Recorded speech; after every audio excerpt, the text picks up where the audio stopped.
D.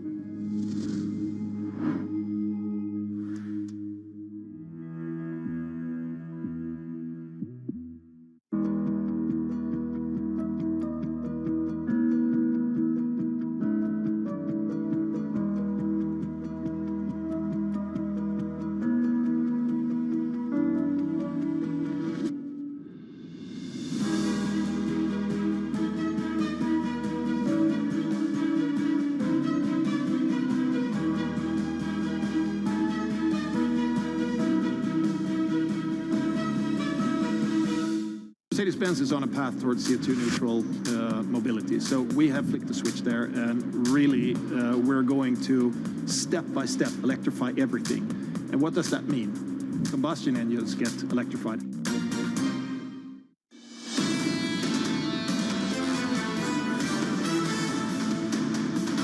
From New York City this morning. Good morning. It is Payrolls Friday, and going into that, we're on quite a rally on the S&P 500. We've had 4 straight days of gains. Might not sound like much, but that equals the longest winning streak of the year so far. Last time we did that was back in March. The S&P right now up by just 0.05%. Incremental, mild gains going into a jobs print a little bit later on the NASDAQ. Bear in mind, we're up almost 5% on the week so far. Tom, that shift into tech, away from energy just over the last month, is something that Mr. Hartnett over at Bank of America has picked up on. Story's slowly changing. How much you want to get behind that move? I guess that's a question we've got to ask through this morning. Big debate. And the partition here, John, is there a real bid to the market, or is it the classic short covering? To explain that quickly, if you're short, when you get out of your short, you've got to go buy shares, up you go. Which is it? Is it that bear market rally that many people think it is? In the bond market, 2s, 10s and 30s, yields at the front end just creeping higher through the week. We've gone from 283 back through 3, north of 3% right now. Coming in just a little bit, down a basis point. Citi looking for a decent enough number at 8:30 Eastern, decent enough being something in and around 290 for them to tee up the Fed on July 27th to go another 75 basis points. This conversation still going on, even with an ECB who hasn't made a move yet. We're still at negative 50 on the depot rate of the ECB, and this is what euro-dollar looks like. Euro-dollar broke 101 this morning. Right now, 101.39. Tom, we are on parity watch, and this currency pair has had more than a 10% move so far this year. And very lonely, and it's the way it broke a 101, a weaker euro down near 1.00. So we're watching that carefully. Also on radio and television, we welcome you this morning, the assassination of the former Prime Minister of Japan. We continue to monitor that story of a shocked Japan. Joining us now on this jobs report with some great acuity is Yelena Shuliteva of Bloomberg Economics, who has the courage to go below non-farm payrolls, 268,000 off of a prior 390,000. We go deeper right now with Bloomberg Economics. I want to talk about, in the pandemic, we were all focused on bars and Yelena, at least I was focused on bars and restaurants.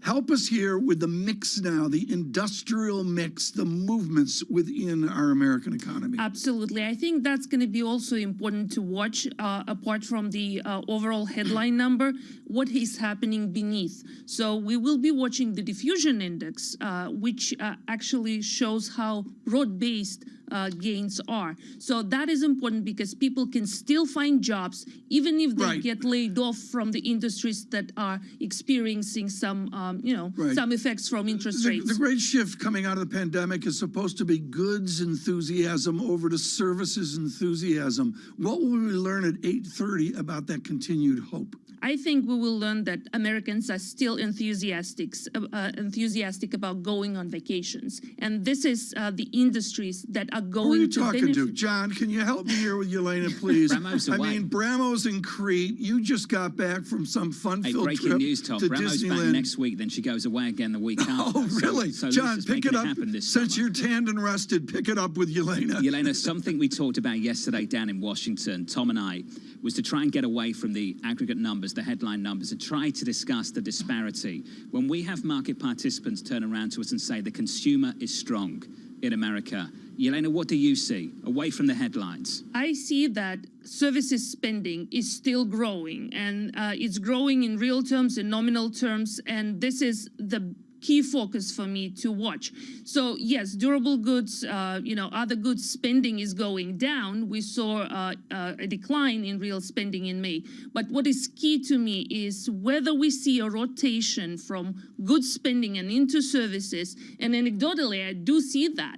So if that continues, we will continue to see services hiring, and that is going to continue to drive the economy going forward. I think that, seeing that employment numbers are still below pre-pandemic levels in industries such as healthcare and leisure and hospitality, I think those still have a chance to grow further. I'm wondering what all of this means for the Federal Reserve, if anything at all, specifically when it comes to the decision in July. I was talking to Joachim Fels over at PIMCO earlier this morning, and he's like, frankly, I don't think this job report makes much difference to the Fed that's focused on inflation. What's your take? I think I would agree with that. Yes, it will factor into the decision in July, but what's really important is to watch what happens to the CPI numbers next week and what happens to sentiment, what happens to inflation expectations. All these things will factor in, but as long as we have positive job growth, healthy, economy and decelerating wages, I think that's not going to make too much change at the end of July. So all you need is positive jobs growth, even if it's a sub 200,000 print. I mean, that's fine. Sub 100 will be problematic, I think. Okay. Fair enough. While we're talking about things that are problematic, obviously, given the Fed is focused on inflation, they are also focused on wages. Are we now out of the concern in which we see a wage price spiral? Is that now a concern that has been pushed to the side? I think so, because things that I look at is, the rate at which people switch jobs. So this is, to me, a leading indicator. It leads growth in wages by a few months. So we have seen that rate going down. So that means, people can demand less of a pay rise, and, those who stay at a current job, they also cannot really ask for much more as well. So the labor study is something we enjoy flunking on economic exams. And to me, the arch plug-in is always the enthusiasm of companies to hire. Has that ebbed at all? Well, I think companies are worried about wages now, and they are looking at interest rates. Can they raise prices? I don't mean to interrupt, but this is key. Do they raise prices? They do raise prices, and that's how we get inflation. So, but at that point, right, I think what we see is interest rates are rising. We see good demand is slowing, and we see that, a lot of people are talking about recession. So companies are getting more worried about wage increases, and they may not, go there and raise prices after that. Okay. Thank you, Elena. Greatly appreciate that. Red and green on the screen right now. A real mixed tone here. How will this full dome is sort of an in-betweeny Friday, right? I would give you that, Tom. The problem that I have at the moment is that a lot of people are hinging the Fed's next move on whatever happens with the labour market data, and I understand why that's the case. I don't agree. I think it's inflation next week. Tom, wait. Let me finish. Please. It's because the labour market data will remain robust that they can remain committed to bringing down inflation, which we'll see elevated potentially next week. Elena, the issue that I think we all have with that is that if you concentrate on inflation and just assume the labour market will be okay, ultimately at some point it won't be, and that will be too late. And Elena, I think that's the worry that a lot of people in this market have looking forward, that this Fed, when we ask the question, what will be the thing that makes them pause, it will be the thing that ultimately will be the nail in the coffin of the economy in this cycle. Well, you look, for the clues on what is happening to the labor market, you don't really only watch at what is happening to payrolls. It's a coincident indicator. You look at things like jobless claims. You look at things like people who work part-time for economic reasons. You really very much look at these things very carefully ahead of time. So I think ultimately, if things are really going to start to slow down, the Fed will just, back off. And I think that's what we're going to see. What rate of unemployment is that, Yelena? Well, the traditional 0.5% increase. What's really interesting in the latest summary of economic projections is that several Fed participants actually penciled in the unemployment rate about 0.5% percentage point higher than we currently are. So that is telling us implicitly that they are kind of thinking maybe a hard landing is there. So that is an interesting one. So I think, I think when we see an increase in the unemployment rate of about 0.5%, we should be really worried. Elena Shuracheva of Bloomberg Economics looking ahead to payrolls coming out at 8:30 Eastern Time in about an hour and 50 minutes. If you are just tuning in on Bloomberg TV and on Bloomberg Radio, we all woke up to the sad news out of Tokyo, Japan, that the former Japanese Prime Minister Shinzo Abe has died. Japan's longest-serving Prime Minister was shot while campaigning. In Japan, the current Prime Minister, Kishida, said campaigning for the election scheduled for Sunday will continue. Tom, as you know, obviously a key figure in the effort of Shinzo Abe and Abenomics was Governor Kuroda. And Governor Kuroda moments ago, just out with a couple of headlines, Tom, and let me share them with you. Please. He would like to convey his deepest condolences. He said that Abe achieved many results towards ending deflation, and he pays his sincere tribute to his dedication to the economy. Of course, we all remember the three arrows, Tom, back in 2012, fiscal, monetary, and ultimately structural reforms, and Governor Kuroda a key part of that second arrow. Very much so, from Treasury over to the central bank duties of the president. And I think that this is something very important. David Pilling, on the watch at the FT for years, had a book, Bending Adversity, John, a number of years ago, that the arch theme of that book was our cliche of Japan flat on its back due to deflation and disinflation.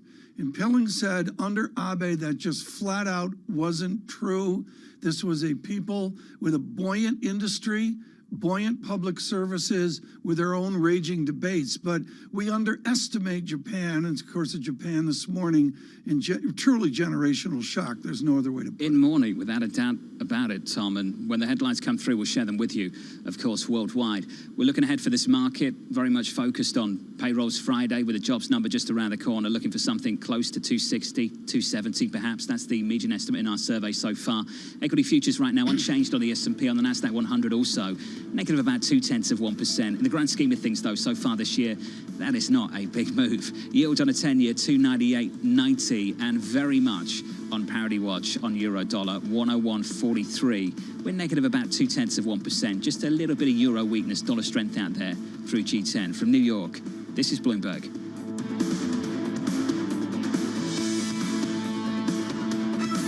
Keeping you up to date with news from around the world with the first word, I'm Ritika Gupta. In Japan, former Prime Minister Shinzo Abe has been shot and killed while speaking at a campaign rally. The attack shocked a country where both political violence and guns are rare. A suspect was arrested moments after the shooting, according to broadcaster NHK. The man told police he intended to kill Abe because he was frustrated with him. Abe was 67 and was the longest-serving Prime Minister in Japan's history. In the UK, the Conservative Party wants to speed up Prime Minister Boris Johnson's exit from number 10 Downing Street. Johnson's office had floated the idea that he would be a caretaker leader for 3 months, whilst Conservatives pick a new leader. But now the party is drawing up plans to choose Johnson's successor by the end of the summer. And Bloomberg's learned President Biden will meet with advisors today about rolling back tariffs on Chinese goods. Reducing tariffs is seen as a potential weapon against inflation. Donald Trump imposed tariffs on more than $300 billion in Chinese imports. And the former president of Theranos was found guilty of fraud in the collapse of the $9 billion blood testing startup. The verdict came 6 months after Ramesh Balwani's ex-girlfriend, Elizabeth Holmes, was convicted of defrauding investors in the company. Both Balwani and Holmes could get 20 years in prison. Tesla's made a stunning recovery over in China. The electric car maker rebounded to a record number of deliveries in June after the lifting of COVID restrictions that had led to severe cutbacks at its factory in Shanghai. Tesla delivered almost 79,000 vehicles last month, 145% increase in May.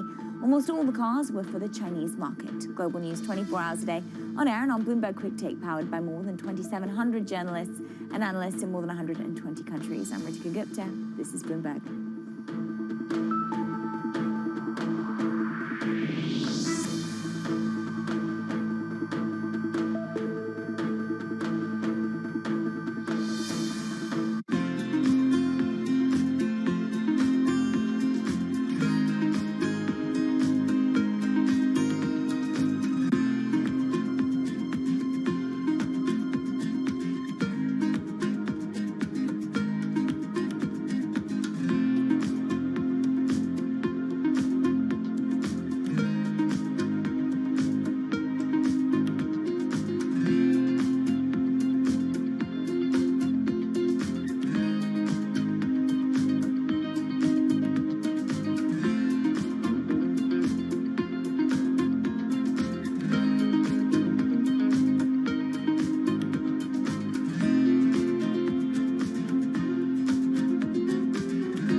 has enhanced search on the terminal to deliver what you need when you need it.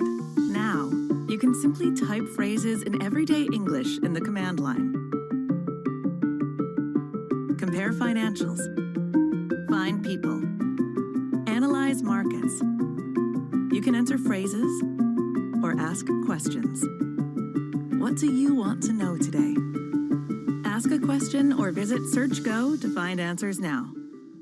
Companies now, they're getting hundreds, maybe even thousands of applications. So software has come in to automate the process. You want to write your resume for robots, not for humans. The only job your resume has is to be comprehensible to the software that is reading it, because that software or robot is going to decide whether or not a human ever gets their eyes on it. These things are programmed by a certain segment of the population that might not be totally inclusive or not be fully aware. Concerns about how this technology could exacerbate discrimination. For the FTC, I think foremost, the FTC needs to be making sure that we're fully understanding this technology. We don't trust companies to self-regulate when it comes to pollution. We don't trust them to self-regulate when it comes to workplace comp. Why on earth would we trust them to self-regulate AI?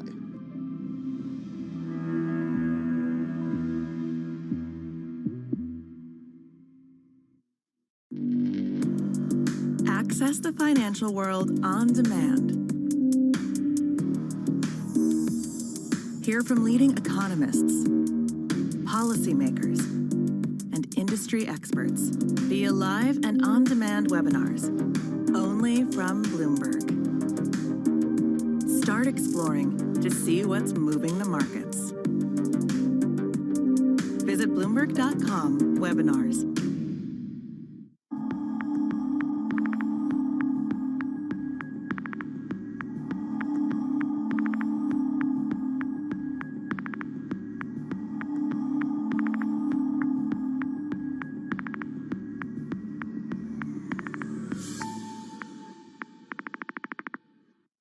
Market that over the past few weeks has made it clear it wants to go higher. It got a little spooked by the idea that geopolitical tensions are rising.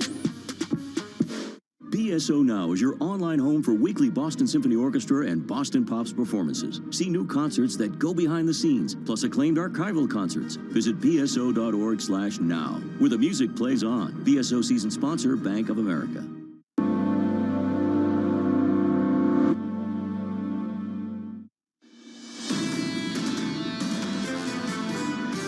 Definitely in support of doing another 75 basis point hike in July, probably 50 in September, and then after that we can debate whether to go back down to 25s, or if inflation just doesn't seem to be coming down, we have to do more. Governor Waller of the Federal Reserve committed to doing more. From New York City this morning, good morning. Alongside Tom Keene, I'm Jonathan Ferro, together with Katie Lyons. Bramo back with us sometime next week, I'm told. Futures down about 0.05% on the S&P. On the NASDAQ 100, we're down about a third of 1%. Lisa would take a week off when there's so much to talk about in credit. Yields unchanged on a 10-year, 298.90 on a 10-year, very much on parity watch, Tom. Euro dollar 101.45. Yeah, John, I heard from the Greece embassy yesterday. You and I at the Hay Adams in Washington, we did mention Crete CDS. Lisa's, studying that very carefully. Is that what she's doing? I hope she's looking at Credit Suisse and some of the banks over in Europe too, because that is not a pretty sight right now. Tom, this just from Bank of America. New summer consensus narrative for the second half recession and 23 Fed rate cuts hits commodities and turns tech lemons into lemonade. That last point is something we need to build on through this show. This rally we've seen in the last week on the NASDAQ. Right off the bottom. Is it the real deal? Is it the real deal? Well, again, and this is the way it works, folks. If you have recession and slow down, all of a sudden they become more valuable. It's all there is to it. And that's one of the normal dynamics there the Bank of America massages now. Right now, we're going to celebrate surviving July 4th weekend with the rest of America and, frankly, the global economy. The airline business is simply booming. Helene Becker has been a huge advantage to us. With Kai von Rumer, Helene Becker owns the high ground at Cowen & Company and joins us this morning. Helene, I want to look forward into earnings as well. With all this chaos and with the airlines full, are they actually bringing anything down the income statement to make what we call airline profit? Yes. Actually, we think that most of the airlines will be profitable. A couple will report losses in the quarter. But in our earnings preview, which we published yesterday, we think there are some positive surprises ahead, even with the flight cancellations and delays that they experienced in Memorial Day weekend and over Father's Day weekend. And I will just point out that the delays last weekend were smaller than the number of delays we saw those 2 weekends. So the airlines are cutting capacity, which obviously has the effect, given that demand is still very, very strong, it has the effect of raising ticket prices. And we think that they're recovering between 70% and 100% of the rise in the cost of fuel. As we go through the year, we're getting a little more concerned with wage inflation. The contract that United Pilots may vote on later this month provided for an almost 15% increase. American offered their pilots 17% increase. So we're definitely seeing significant wage inflation, and that won't abate, not for the foreseeable future. And so with demand still strong, although we're a little worried what happens after September. Well, that's what I want to talk about, Helene. As you know, the price tolerance in this industry right now for the consumer just seems to be unlimited. It's immense. I'm just wondering whether it's there in the back half of this year. How do you gauge that? Yeah, I don't think it will be, frankly. We're worried about that because consumers, you guys talk about it on the show all the time, consumers have a lot of financial pressure right now. They've got higher prices when they fill up their car to get to work, and then they have cooling their home is going up. Eventually, heating their home is going to go up. And I think there are a lot of people who really wanted to travel this summer. They haven't traveled for a couple of years, and they just wanted to get out and about. And as you go through the year, I think that after people start returning to the office again, I noticed when I'm in the city, it's so much more crowded than it was just 3 months ago, 2 months ago. And so I think we're gonna see pressure on traffic growth as we head into the holiday season. So how does an airline make longer term decisions then? Because I think about the retailers, which struggled for so long to get adequate supply, and now they're left with too much inventory as demand is waning. Right. Are we going to see a situation where airlines try to get more pilots, they try to get more flight attendants, just labor in general, and as soon as they get all of that, the demand's gone and they're overstaffed? Yeah, that of course we worry about that too. I think the pilot issue is going to be with us for at least another 2 years, so I'm not so worried about them. And I'm not really that worried about the flight attendants. To your point, though, I think focus on the capacity and the number of aircraft in the air. During the pandemic, the industry retired about 800 planes out of the U.S. system, and those are never coming back. And then there are still delivery delays from Airbus and Boeing on especially the narrow-body aircraft. I was reading an article earlier this morning that the manufacturers can't get enough engines. The engine manufacturers are having trouble keeping up with the supply. So you're not delivering as many aircraft. And as you reported last week, you saw that the airlines cut capacity for the summer months, and that will probably continue. And that's their big weapon, right? It's just keeping a lid on how much capacity can go up. And then we also published yesterday the number of employees. As of April, we're back to 2019 levels. It's just they're in the wrong places. they're right. Everybody went. Think about pre-pandemic. Everybody was going to Chicago, New York, San Francisco, Boston, business centers, and now everybody's going to leisure destinations: Miami, California, Southern California, Arizona. And so you're seeing that shift. So people are just misplaced. Elaine, Tom is so jealous that he hasn't had a vacation yet. I'm That's your own decision. The Fed is front loading. I'm pretty sure I remember you went to Paris earlier in the year. Yeah, it's so a I rumor. don't feel that Strictly bad for a rumor. You. Elaine Becker there of Cowen. Tom, you can't just flick the switch. There's not a button that says capacity and supply. That you sit there in the C-suite and just go, yeah, we'll have some of that, and it arrives tomorrow. It takes a long time. You're hitting a third rail with me, folks. I think with the pandemic, we underestimate absolutely just the logistics, the processes. John, what's it take to get a rusty pilot back in the air? I think I want that pilot to be able to fly. I would agree with you. So, Tom, I'll ask you an additional question. It's related. What would it take to get a new pilot up in the air. How long does that take? And it's also involving compensation. I believe British Airways coming to an agreement with staff at Heathrow just in the last number of hours. These things are really tough, Tom, and I know this is something you enjoy talking about. To engineer, to calibrate your company, to have the right capacity at the right time at somewhere in the future, it's a really tremendously difficult thing to do, and not just for the airlines, for many other industries as well. I mean, we've talked about the retailers, Tom. I mean, look at them. These retailers are now looking at the capacity that they should have had for last year, and ultimately it's in the wrong place this year. I think Mr. Diamond is pretty eloquent about this, usually in his annual letter, John, just talking about the hard work of doing the process of business. John, it's like what we have to do with the vast staff of Bloomberg That's Surveillance. how you would describe Bloomberg Surveillance. It was surveillance, the team that we have, the set of interns we have this summer, it's just really hard work to process it all. The only thing I can do, John, is say food at Ben's Chili Bowl in Washington, that helps the troops here. But I did notice inflation, the half smoke at Nationals pricing in at $8.45 for a damn hot dog. I'm sure everything you just said will really resonate with Jamie Dimon. It does. This 3-hour operation. Yeah. I think it's just the same as we JP should do Morgan. an interview, you, me, and James Diamond at Ben's Chili Bowl, National Airport. I'll reach out to the team and Please see if we can reach make out that to them. happen. Futures down 2/10 on the S&P from New York on this Payrolls Friday. This is Bloomberg.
nuestro estudio, nuestro experimento, no hemos pintado todos los edificios de blanco, sino estos más asequibles de pintar. Y ya hemos detectado reducciones medias en el área metropolitana de 0,8 grados aproximadamente en un periodo de ola de calor y con picos máximos de 4 grados de disminución en un momento puntual del día, en una zona puntual del día. Y como dices, en una ciudad como Barcelona funciona incluso mejor que las zonas verdes. Según las modificaciones, nos detectan incrementos, o sea, disminuciones de temperaturas mayores con tejados blancos que con incrementos de zonas verdes como tienen planteados el plan director urbanístico.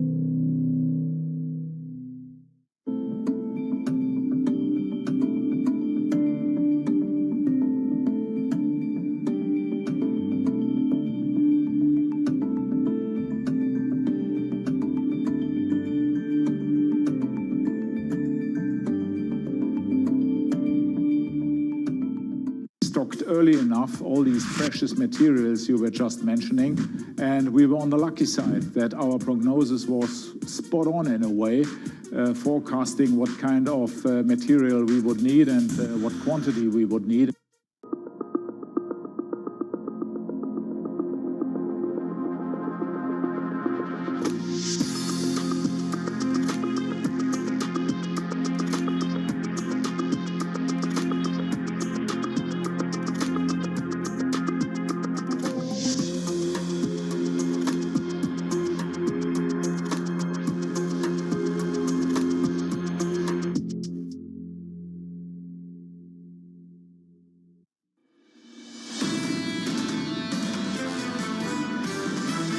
inflation. I think it's been clear by the Fed that that is their target. I think they've already likely gone too far. If the Fed feels they can't slow down from that 75 per meeting pace, that's really going to clobber the economy. My view is that the Fed blinks. The U.S. might not be in a recession and may be on the cusp of a recession. We're not looking at, the Volcker recession of the early 1980s. This is Bloomberg Surveillance with Tom Keene, Jonathan Ferro, and Lisa Abramowitz.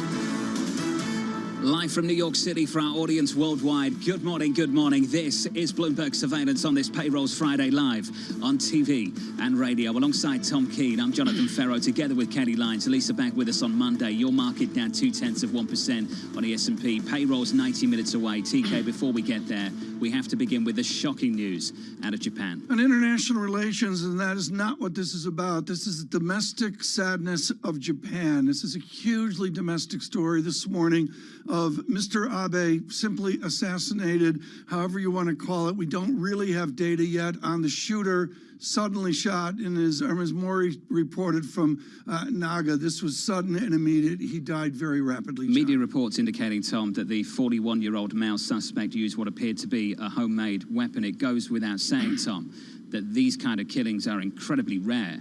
In Japan, for this kind of gun violence in Japan, Tom, is truly shocking. The team breaking down the data here, and we all woke up to this sad news, Tom.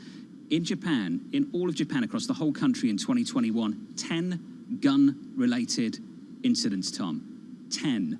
That's the number for the whole of last year. That is the society of Japan. Unfortunately, John, at least back to Meiji, I'm going to say 1850, assassination of public figures and former prime ministers is all too common. Of course, through the turmoil out of World War I, and I should say out of the Sino-Japanese War, the Sino-Russian War, rather, of 1904, I'm guessing, it has been all too common. I don't think people are shocked here by this violence of a political figure. What is shocking within the polarization of Abe is how he won for so long. He was the longest serving prime minister. The tributes have been pouring in through this morning, as you might expect. The one that jumped out for me, Kelly Lyons, of course, was the tribute that came from Governor Kuroda of the Bank of Japan in the last hour. Two individuals who worked so closely together on economic policy in Japan, because, of course, in 2012, when Abe came in for his second term, he wanted to get out of the decades of stagnation, wanted to get out of the period of deflation. He used both fiscal and monetary policy mechanisms to do that, and that legacy is lasting, John. Policy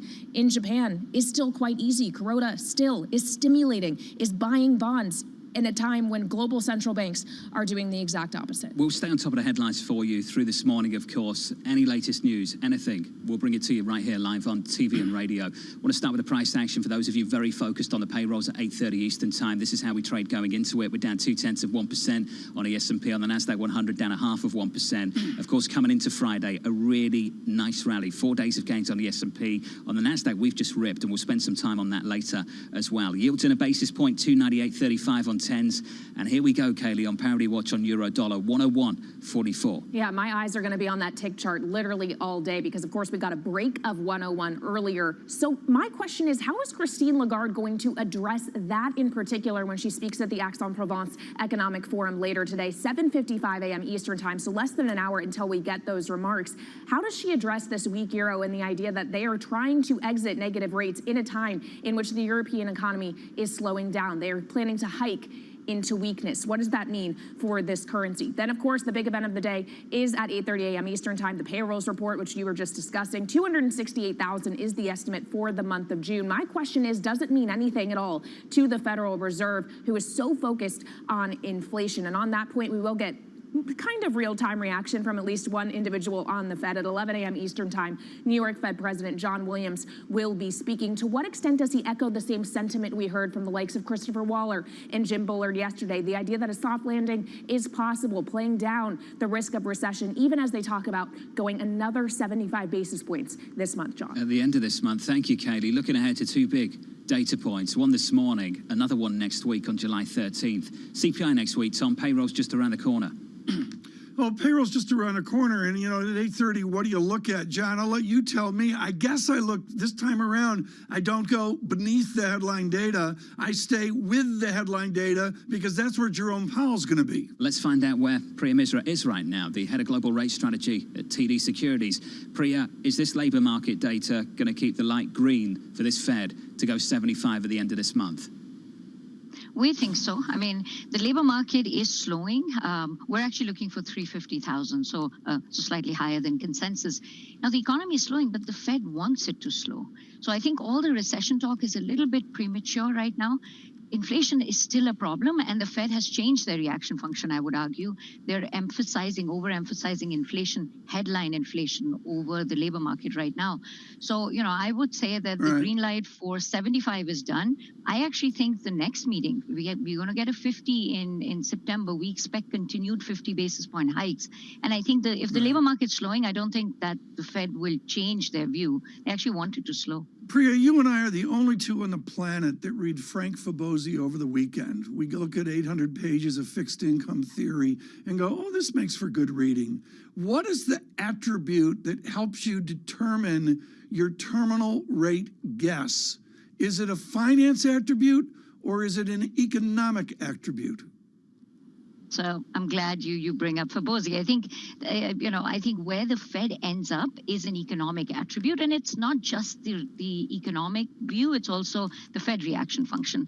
I think they've lost some inflation credibility, which is why they're overemphasizing inflation. But when you talk about finance, it's how the yield curve responds. So that yield curve that's been flattening, for the last couple of weeks, I think we've been more worried about recession risk. So it's steepened. I think it's going to continue to flatten because that front end of the yield curve is all about the terminal rate, as you highlight. The long end is about neutral rate. What's the economy doing? At what point does the Fed start to ease? So I'm a lot more constructive on the long end. I think that front end, until headline inflation gets closer to 2%, we're at 9%, close to 9%, even on PCE, close to 5%. I think that front end is just going to struggle to price in, much lower rates because the Fed is on a mission here to get inflation closer to 2%. So how much more deeply inverted could this yield curve get, Priya? I think pretty inverted. I mean, we're looking at minus 50 on two stands, perhaps even more. Here's the problem, I think, what the market's going to struggle with. Growth is going to slow down. We're all going to be watching the Fed, whether they blink. I don't think inflation's going to allow them to blink. And, the market's pricing in rate cuts right after we reach terminal. I think that's also a little bit optimistic on the markets front. Inflation's not going to collapse in a month. So I think the Fed gets to neutral, closer to 4% by year end, early next year. And then there's going to be a waiting period where things are going to slow down. We'll keep waiting for the Fed to start to ease policy. And the Fed is going to say, I think we just have to be patient. We need to see inflation come down. That's when the curve inverts even more. And we start to pencil in much weaker growth later, into next year. Okay, so clearly there's a lot that this bond market has to consider. The concern around growth on the one hand, the idea that the Fed's going to tighten anyway on the other, and yet the volatility in the bond market, Priya, just continues to astound me. You and I caught up earlier this week, and I think the 10-year was trading sub 280. It's now back up near that 3% level, and you described it as a toddler that's having continuous tantrums. I mean, how do you make sense of the action we are seeing in rates? I'm glad you brought it up. It's definitely giving me high blood pressure. I think the market's moving around as much, partly due to uncertainty, right? We've got uncertainty on growth, inflation, and how the Fed responds to high inflation as well as slowing growth. But there's also a market structure issue. I think dealer intermediation is constrained. There's been a lot of regulatory pressures on dealers. I think their balance sheet can't grow. So that buffer that existed during the taper tantrum or previous episodes of big shifts in policy, I think that buffer is just much lighter. And then we've got high frequency trading and other investors that tend to, slow down when volatility is high. The Sharpe ratio of treasury trading is not great right now. So I think that's why we're seeing smaller flows having outsized reaction. So I would just say the daily moves can be all over the place. I mean, it's hard, but I think you have to think about resizing trades, entry, exit, having wide stops. I think if, that's how you maneuver this treasury market, because I think daily moves, and we've noticed the 1 sigma move. I mean, Tom will like the Fibonacci talk, but the 1 standard deviation, greater than 1 standard deviation moves, we're at the highest level, really, since we have data, since the 90s, at least, that we have regular daily data. The only other year that was similar was 2008. And we know what happened in 2008. So I think that, I think we should realize that that's not going to go away. We're going to continue to have pretty large moves until we see clear signs from the data that it's turning one way or the other, particularly on the inflation front. Priya, awesome to catch up. A clinic from you, as always. Priya Misra there of TD Securities. It's very, very difficult to predict what the Fed's going to do later this year and into 2023, and it speaks to the volatility. Even if you believe they blink, and many of you do, I know, that they have to respond to weaker output, weaker economic data, Tom, they can't say that right now out loud. Because if they do, financial conditions will ease, equity markets will rally, credit spreads will tighten, and that will go against their goal of bringing down inflation. So this is a really difficult one on the communication side for this Fed to balance. On a communication side, it's next to impossible for institutions. Like our conversation with the economic advisor to the president yesterday, Dr. Boucher, I'm sorry, they're pigeonholed into scripts. Those scripts don't work in the original economic and political territory we're in coming out of a pandemic. It is original territory. I know it's a cliche, and whether it's Heather Boucher or Jerome Powell or whoever the next Fed speaker is, John, they're making it up as they go around that ballet that they have to be in control. They have to say the right thing. Baloney.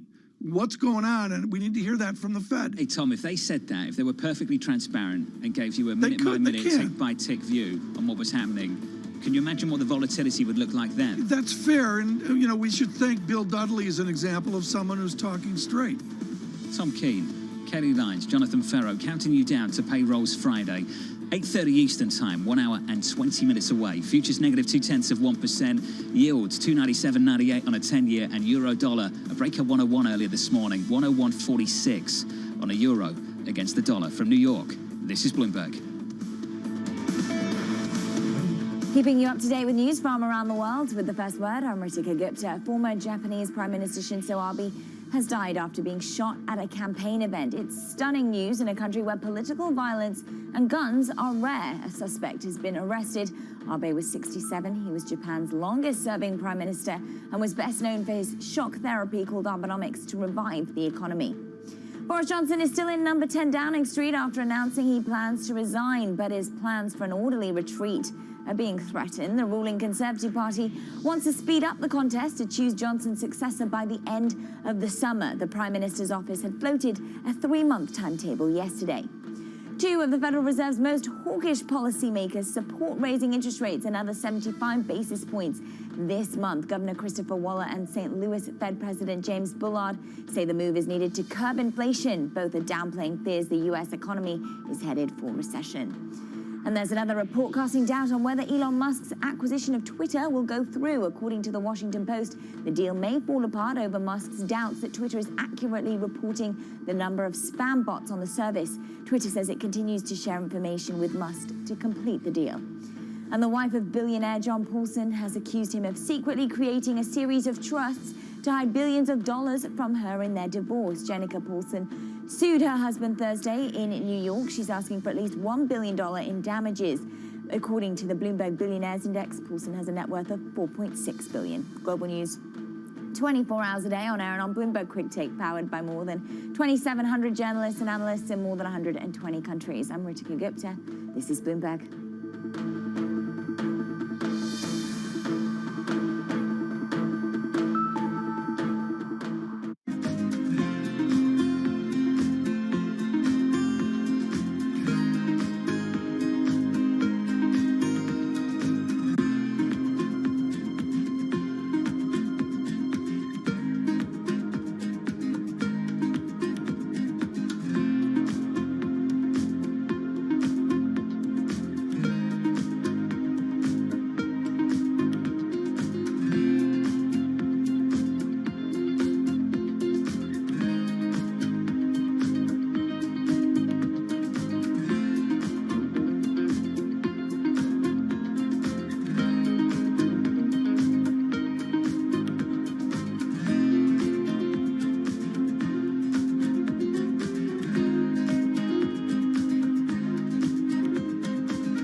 Lots happening on Wall Street. It's the basic law of economics. It validated what the market was already pricing. Need to catch up? This is Bloomberg Wall Street Week. I'm David Weston. We've got the information and insights. David, you just hit the nail right on the head. From businesses most influential and instrumental. And that's the way you run good risk management. It's a challenging dynamic. We could continue to see that kind of strength. Bloomberg Wall Street Week premieres Friday with replays all weekend on Bloomberg Television and Radio. The Indian city of Jamnagar is a money-making machine for Asia's richest man, Mukesh Ambani. His company Reliance has the world's biggest oil refinery complex here in the city. Jamnagar is also where Ambani is making his newest bet, a $10 billion investment in green energy. His ambition is closely aligned with the Indian government's plan to reach net zero emissions by 2070. But Ambani is not alone. India's second richest man, Gautam Adani, has committed $20 billion of investment over the next decade. But India's massive dependencies on fossil fuels have some environmental advocates questioning the realism and sincerity of those green ambitions and those of its two biggest billionaires.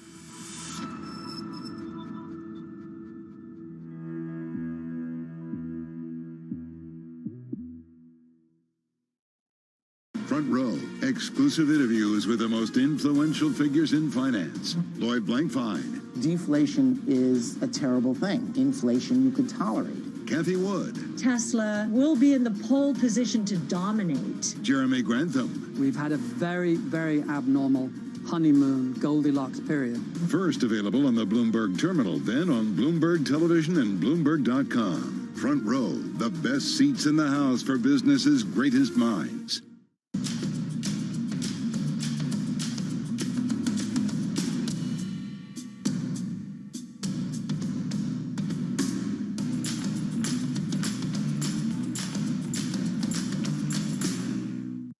Today, June jobs are in focus. I think we're all very curious how June jobs came in. The labor market is tremendously strong. We have never been in a recession with declining unemployment. Today, the surveillance team will bring you crucial data and expert analysis at terminal speed. There's so much uncertainty. We're going to have to monitor the data closely. Everyone needs to recalibrate at 8:31 a.m. this Friday. The June Jobs Report, today on Bloomberg Television and Radio.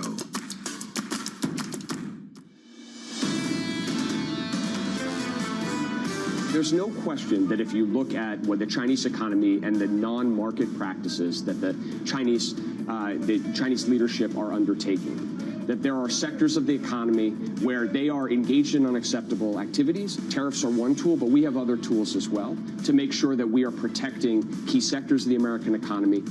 Brian Deese there, the National Economic Council Director, catching up with us down in Bloomberg headquarters, Tom, which was the Hay Adams yesterday in the nation's capital in Washington, D.C. With Tom Keene, I'm Jonathan Ferro, together with Kelly Lyons. Equity futures right now down about 1/10% on the S&P 500. On the Nasdaq, down about 0.5%.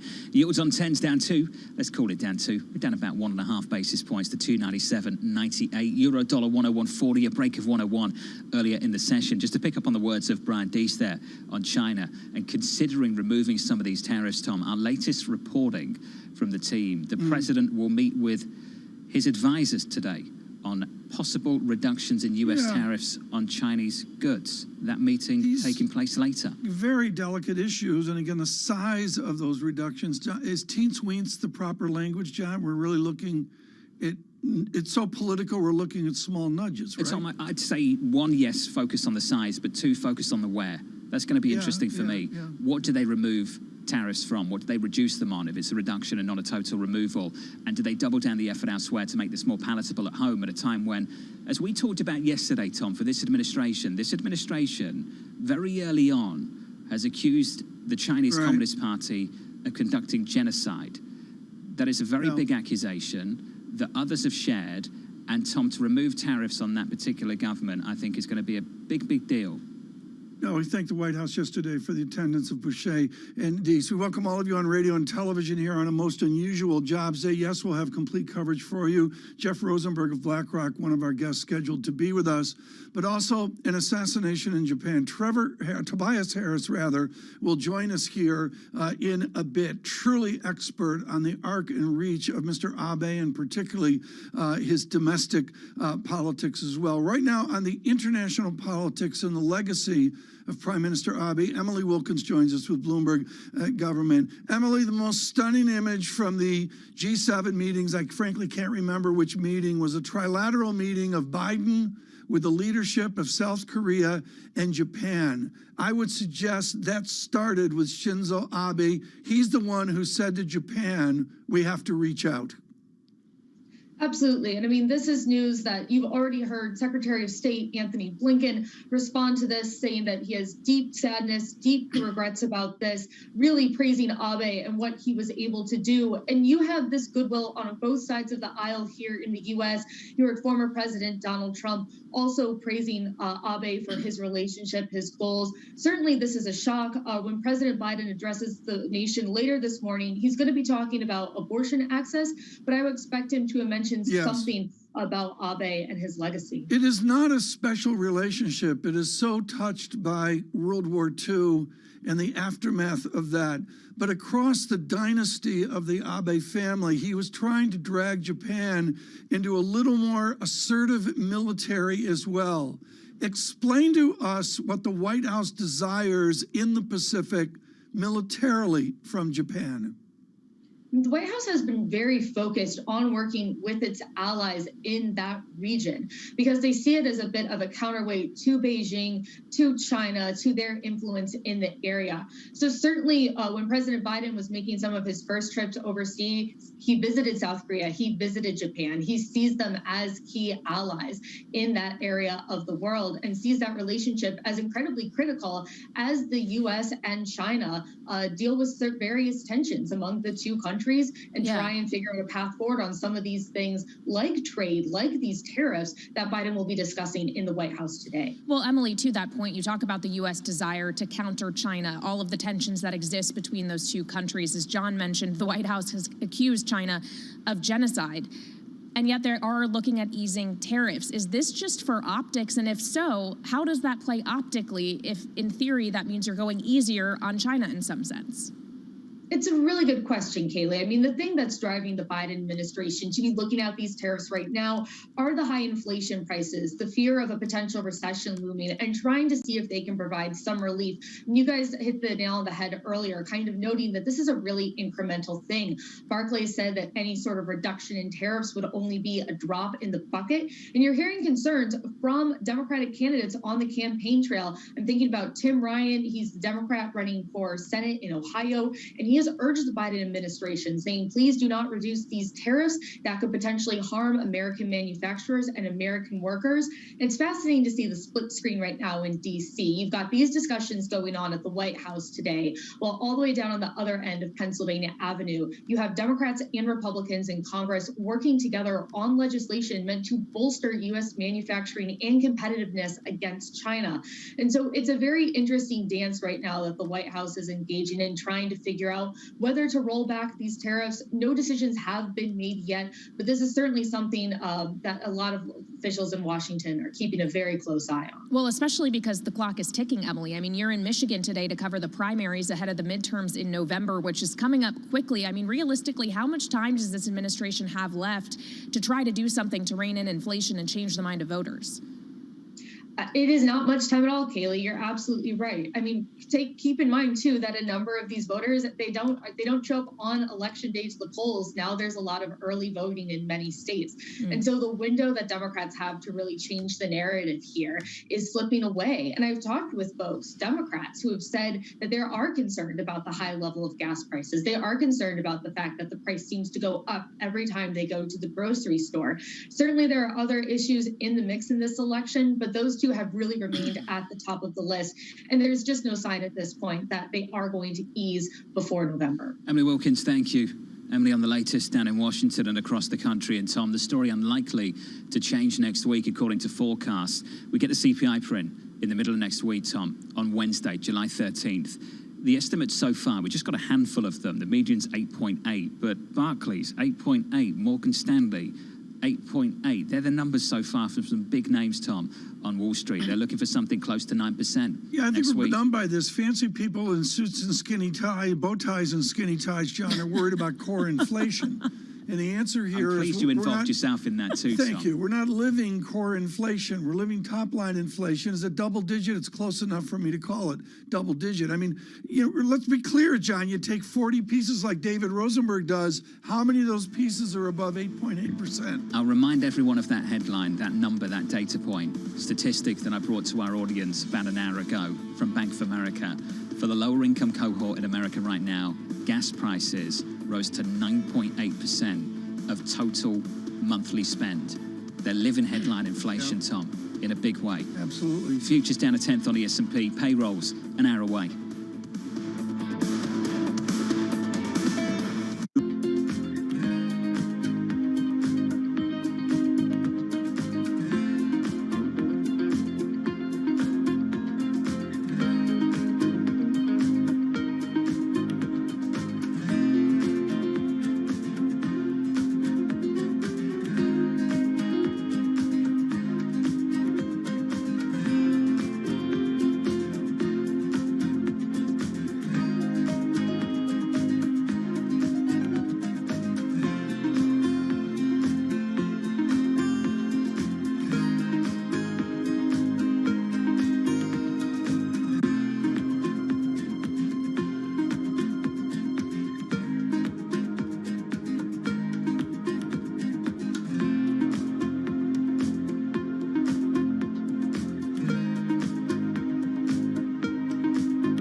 When you think of cutting-edge technology at sea, you might be thinking of stuff like this.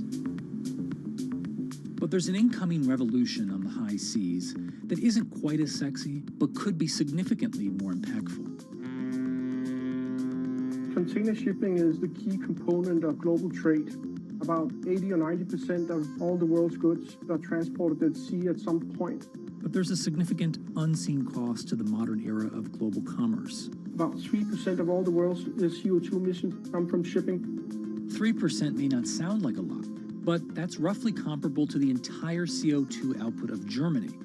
Since reducing trade isn't a likely option, what about a technological improvement to help reduce the emissions from these well-stocked maritime behemoths?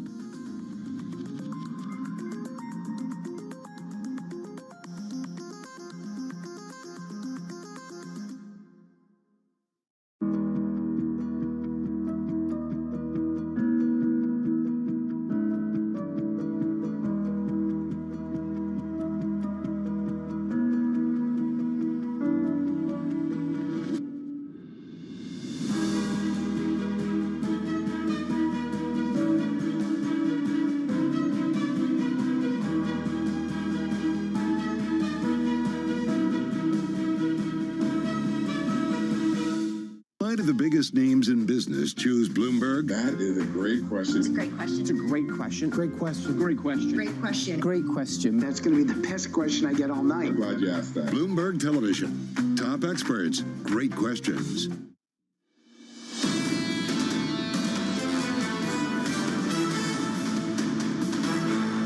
1 hour away from payrolls, your market looks like this. Your equity market down about 0.1% on the S&P. On the Nasdaq 100 down 0.4%. 4-day winning streak on the S&P, equaling the longest winning streak of the year so far on the S&P 500. Just 4 days. That's how bad it's been this year so far. In the equity market on the Nasdaq, we're up almost 5% on the week this week. And Bank of America's Michael Harner out with a note this morning, essentially saying the new summer consensus, the latest narrative for a second-half recession and rate cuts in 2023.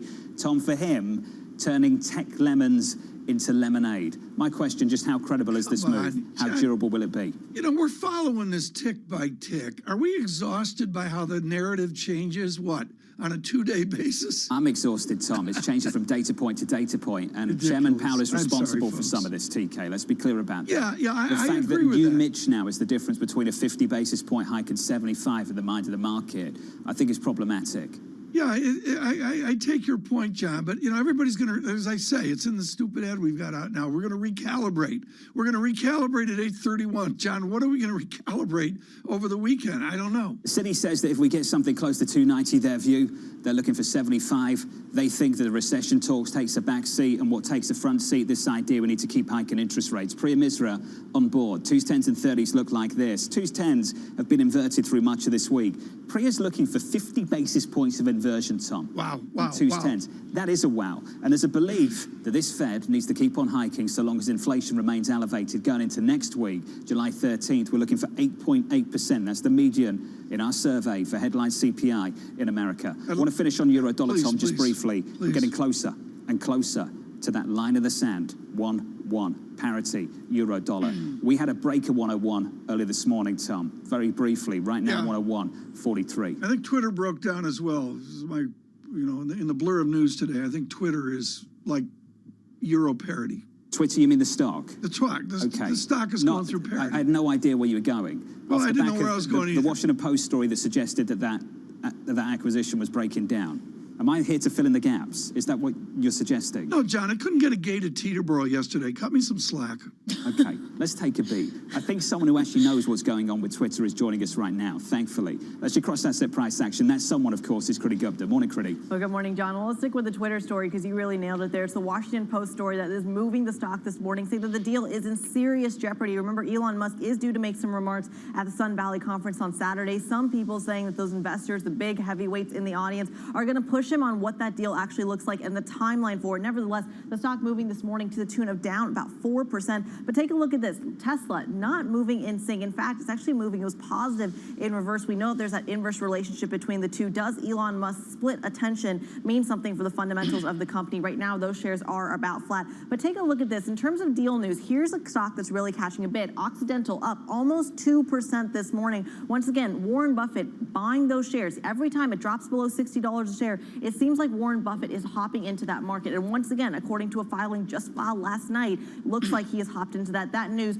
pushing the stock up this morning. But let's get to some more kind of company, very specific news when it comes to the fundamentals. I'm going to start with GameStop here because in the last 24 hours, Tom, you've had a complete turnaround in the GameStop story. About 24 hours ago, GameStop was higher and higher by a lot because of a 4-for-1 stock split. In the last 24 hours, they fired their CFO and on top of that announced these widespread layoffs. So those two shares are down to the tune about 5.5%. We're going to keep an eye on that. Yeah. Levi Strauss as well. Tom, denim never goes out of style. At least that seems to be the take Skinny on jeans analysts. Skinny jeans do. I'm wondering if Tom has one of those kind of big flared out, groovy 70s. Bell bottoms? Bell bottoms, that's the word. That's what I'm asking. That's it. Kriti, you nailed that. Hey, Kriti, you can stay for a while if you want. keep digging. Levi Strauss is up about 4%. The analyst saying that in this environment that's kind of rough for retailers right now, Levi Strauss is coming out on top. I'm going to end here with 6.5, getting a cut to neutral and price target to cut over at Citi, weighing on the shares to the tune of about 3%. Afterthought took a road trip to Brooklyn and unloaded I don't know how many pair of 501s on me. And, you know, I personally moved the needle on Levi Strauss this month. Kriti Gupta, I guess, thank you very much for reminding me of the retail travails of the summer. Right now, on the travails of the American labor economy, Matthew Lozzetti joins us. He's been brilliant at Deutsche Bank, particularly way out front of all on gauging a recessive American economy. Matt Losetti at 8:31 this morning. Am I going to know if the American labor economy has finally broken in a difficult direction? Sure. First, thanks so much for having me. We're expecting 225,000 jobs today, a little bit below consensus. We're expecting the unemployment rate to fall to 3.5%. And I think what you have is a market that is very laser focused on getting recessionary signals. And over the past week or so, we've gotten evidence that perhaps the economy is not slowing as fast as anticipated. And I think if we get our numbers, you'll get, I think, further evidence of that. I think taking a step back, you just have an economy that is showing a very clear slowing, and you have a labor market that is showing some mixed signals. We have the ISM surveys looking very negative from an employment perspective. The PMI is actually looking quite positive. Jobless claims near record lows, but moving a bit higher. And so I think we're all simply looking for, I think, better signals about the near-term trajectory for the economy. We think today will be, a solid report. How do you link it to next week's inflation report? Taking the two together, how do you stagger from this labor report to next week's CPI report? Yeah, so if we're thinking about the Fed trajectory and what the Fed, I think, needs in order to be able to back down from the hawkishness, I think it's two things. They need very clear evidence that the labor market is turning, and I don't think that you get that today from our base case. And then they will need very clear evidence that inflation is slowing, and I don't think that you get that on next Wednesday. We expect 0.6% month-on-month for core CPI, more than 1% month-on-month for headline CPI. So I think those two data points together, particularly when the Fed releases their new CIE, or their Common Inflation Expectations Index later this month, those things together likely keep them on track to raise rates by 75 basis points at the end of the month. Matt, when we get this data, it pours out slowly, then all arrives at once. And I've been waiting for something that hasn't developed. We get this really strong headline print on payrolls, then unemployment doesn't drop and wages don't accelerate. Matt, what do you make of that over the last couple of months? Has that really been the story? Have you been surprised by that? I have been. We've been surprised, and particularly in the unemployment rate number, not falling at all and essentially stabilizing here. We've seen a little bit more weakness on the household survey front, which is where we get the unemployment rate data from. And in addition, you've seen labor force participation picking up, in particular for the prime age group, and that tends to put a little bit of uplift on the unemployment rate and prevents it from declining. So I think that's been an important development, but you still have a labor market that looks tight on almost all metrics. We got the JOLTS data earlier this week. Job openings still really high, 5.3 million more than unemployed. The vacancy yield, how are we turning job openings into hires, is near record low levels. The quits rate remains elevated. And so it's a labor market that still looks very tight, despite what you mentioned from an unemployment rate perspective. And what is your assessment of how participation may pick up in light of the inflationary pressures the American consumer is facing, especially as they draw savings down? In theory, that will drive more people back into the labor market if they've been on the sidelines. And shouldn't that have an impact on the unemployment rate ultimately? Yeah, it should. When you look at the margins left for where we can get participation back, the prime age group, and in particular 25 to 44, really has recovered most, if not all, of the pre-COVID levels that we've seen. Really, it's in the 45 plus group, and that area remains depressed, and perhaps given what's happened with wealth effects, we can see people come back there and the excess retirement story kind of go away.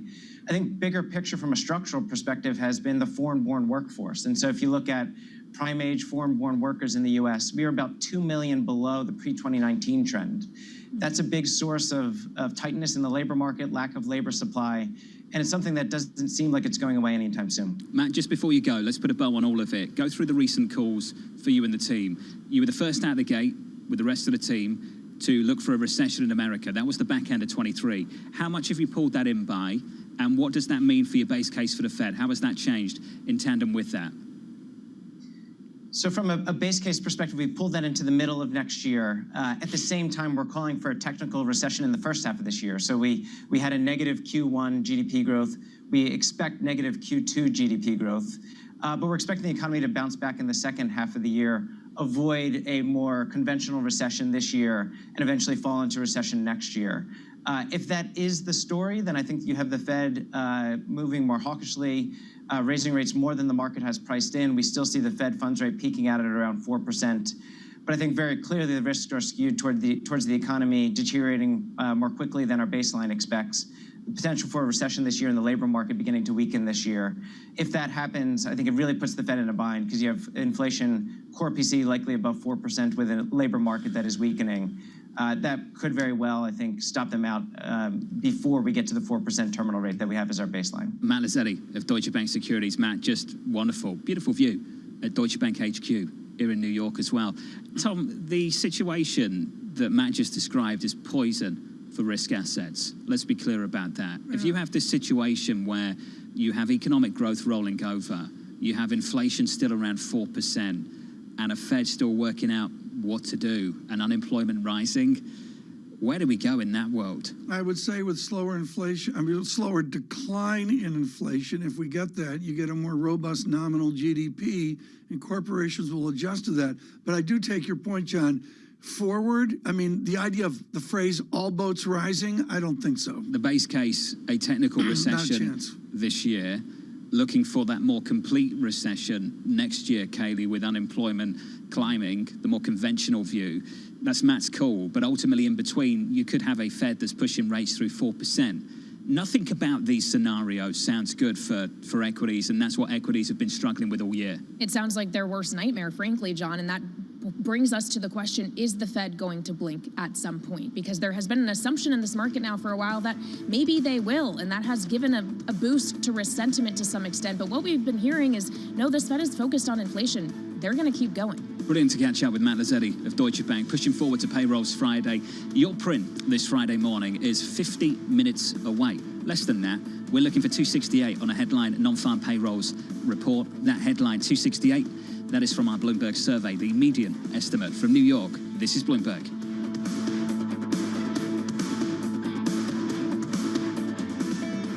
Keeping you up to date with news from around the world with the first word, I'm Ritika Gupta.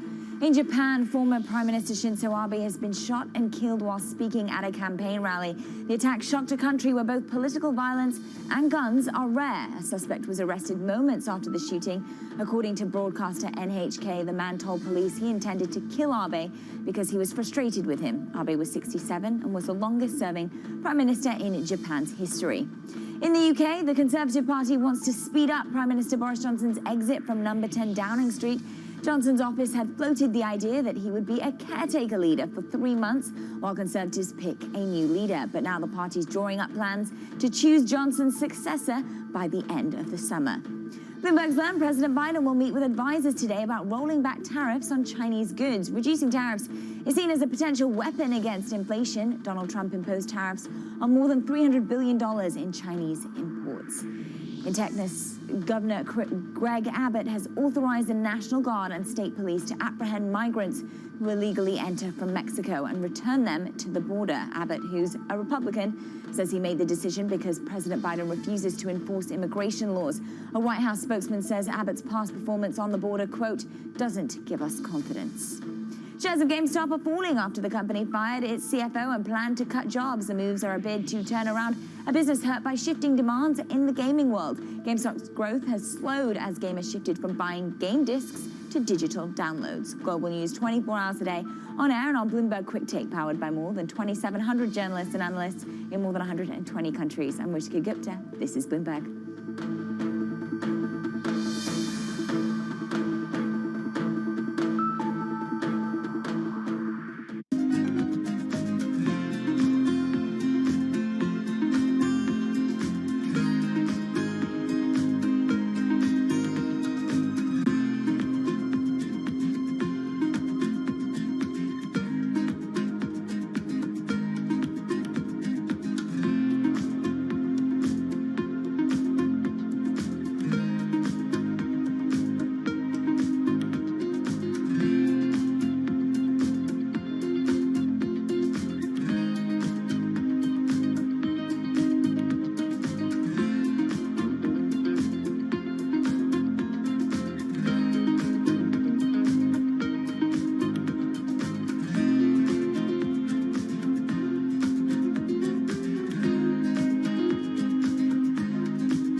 has enhanced search on the terminal to deliver what you need when you need it. Now, you can simply type phrases in everyday English in the command line. Compare financials. Find people. Analyze markets. You can enter phrases or ask questions. What do you want to know today? Ask a question or visit SearchGo to find answers now. When you think space, you probably think one space agency that travels under the radar is ESA, which is surprising considering what the European Space Agency has achieved and how vital it is to the global space industry. We've collaborated with pretty much everybody who is involved in space exploration. But ESA wants to be a leading force in furthering humanity's mission into space. Commander Ground, do you copy? Copy. If we want to have successful human missions to Mars, we are going to have to learn to live and work off-world in a different way. The place where we are going to learn to do that is on the moon. Can ESA help humanity take its next giant leap? Access the financial world on demand.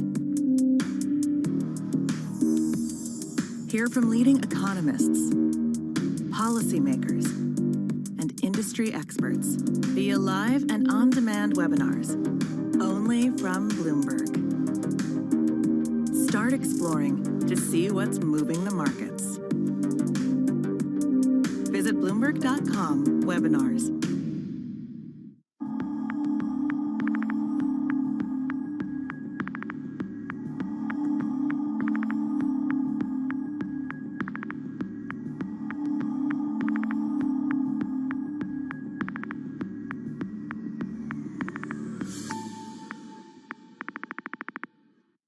I think that it's hard to put your head around any narrative. Let's just be honest. We've had sort of a shift in, are we in some sort of stagflation fears moment? People were talking about that all day yesterday. I think what we've seen during this period of time is that communicating via video is not a fad. We are using it in all aspects of our lives, for work, for learning, for communicating, for staying in touch.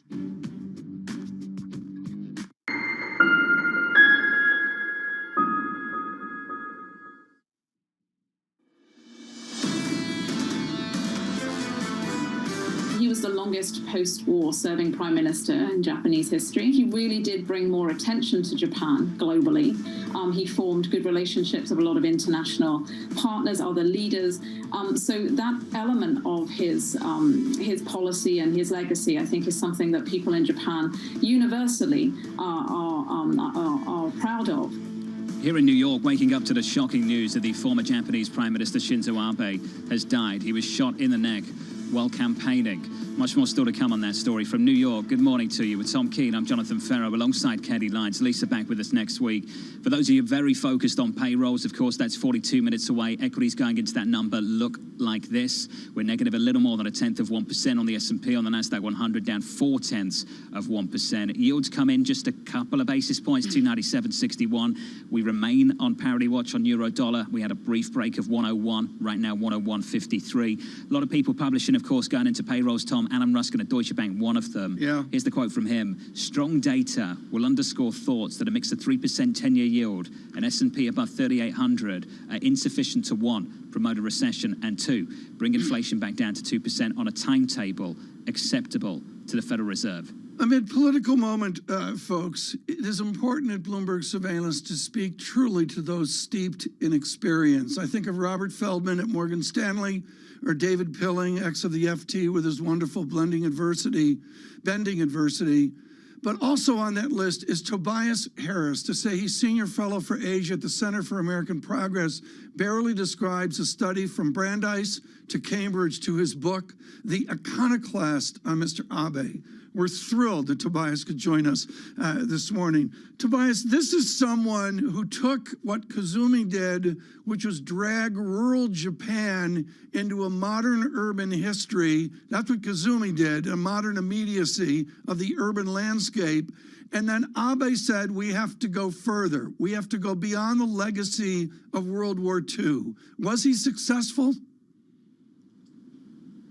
I think in a very broad sense, I think there's certainly no going back to what Japan was like before Abe returned to the premiership in 2012. And so in that sense, I think, very much a success. And, that Abe was very fond of Mrs. Thatcher's line, there is no alternative, when he talked about his own policies. And I think that is what Japan has now. You have an economic policy, in foreign policy. He laid a blueprint for his successors, and no one really has thought of anything better. You wrote in Foreign Affairs magazine of the arch moment of Japan, which is malaise. Their voter turnout is appallingly low compared to recent history. How did he, and how does anybody new in Japan, bring a new spirit to political Japan? It seems to be gone. I think there's going to be a lot of questions about Japanese democracy after today's events. It's shocking. I think everyone is trying to think through what it means. And in some ways, Abe's assassination is a reflection of one of the best things about Japanese democracy, which is how accessible its elected officials are to the public. Japanese election campaigns, yes, they use the internet more than they used to. There's TV ads, but they're still based largely on politicians getting out there on their feet and interacting with voters directly. And, I think there's some concern, does this mean the end of that? Is there going to be, security cordons? Are you not going to have that accessibility? Right. I certainly hope not. I think it was a strength of Japanese democracy that voters had as much access to their representatives to this day. He was an arch conservative, and also there was great liberality on social policy. I'm going to suggest he tried to drag his LDP to the center. Is there a political center in Japan in 2023? I don't know if it's so much the center as it was. Fundamentally, he was someone who wanted his country to be strong, and basically he would do whatever it would take to do that. And if that meant globalizing Japan, if it meant opening Japan to the world, if it meant welcoming investment and tourism, and opening Japan to trade through something like TPP, he was going to do that, even if instinctively you look at traditional conservatives, and you talked about former Prime Minister Koizumi's war with rural Japan, even if it meant taking on those core LDP interests to bring, to open Japan to the world, Abe was willing to do that. I don't think he was a reformer in quite the way that Koizumi was, but he did recognize that Japan had to open to foreign influences more than it had been in the past. Tobias, please explain to us how the response will be from the emperor and his family. It is such a unique, original relationship. How will Emperor Naruhito respond to this assassination? What a fascinating question, because of course, there were plenty of moments with the current emperor's father, some moments of tension between Mr. Abe and the former emperor. But what it comes down to it, in moments like this that are just genuinely shocking, tragic moments for the entire nation, the imperial household has generally stepped up and served as basically given voice to those feelings of the entire nation. And I would expect as much from Emperor Naruhito. I don't think this is going to be a moment of political tension. I think this will be a moment, where the emperor speaks on behalf of public sorrow. Just quickly, Tobias, we only have about a minute left, but you were talking about how Abe looked globally, and I've heard from many people this morning that he was a unique figure in Japanese politics in that he did have that global recognition. People knew who Shinzo Abe was. Where does Japan stand in terms of global politics in his absence? Well, certainly, he was probably the most powerful figure in Japanese politics right up until the moment he died. I mean, even more powerful in some ways than Prime Minister Kishida. And he was pushing, for more defense spending, pushing for a more assertive defense posture. And it's hard to see who's going to fill his shoes in terms of making that case. And so I think it introduces maybe just a little uncertainty what we're going to get out of the policymaking process.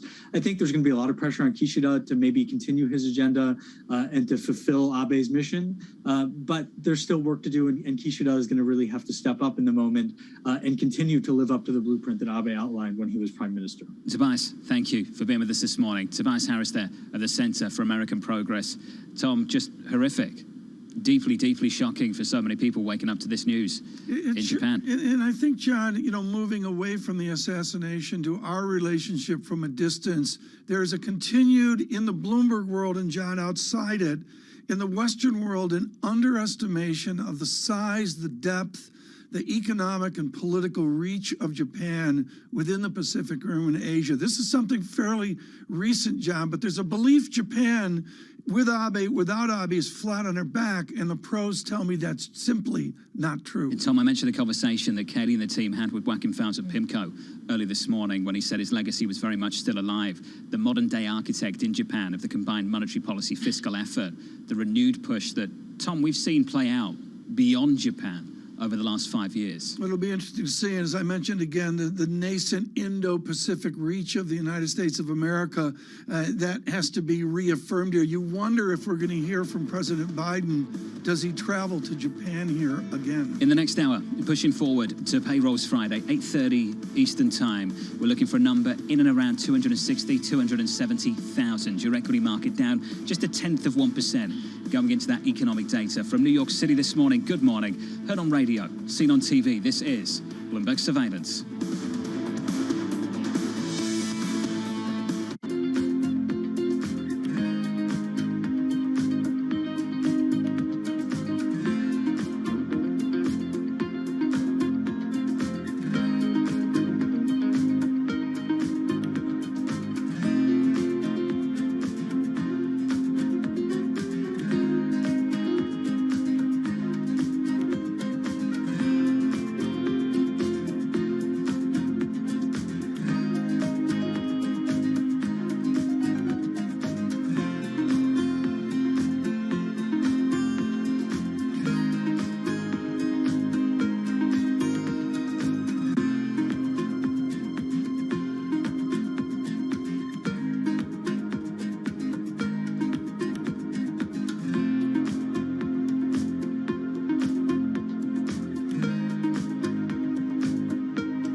That it's highly transmissible.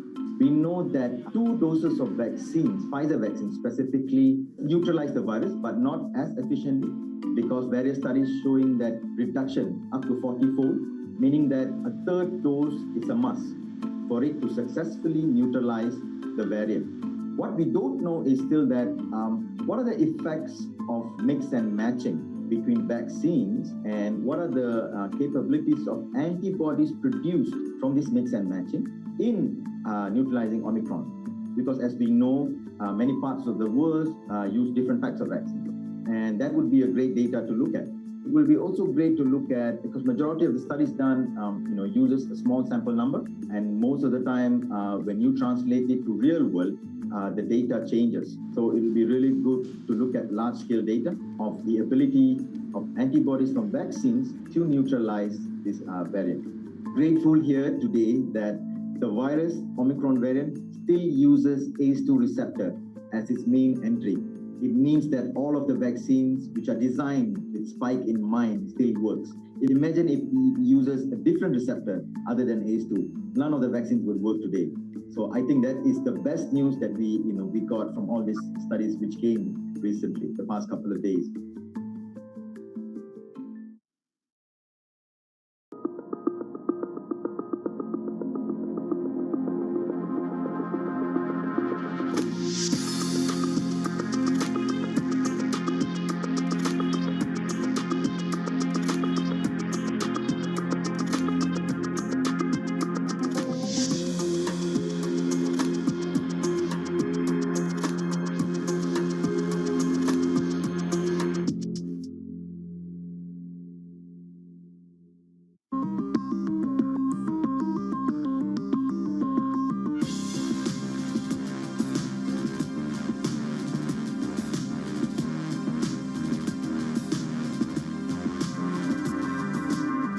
So it's really a reminder, isn't it, just how sensitive the markets are to any commentary about trade. We did see some pressure on the yuan, we did see some pressure on the futures. That is now being reversed.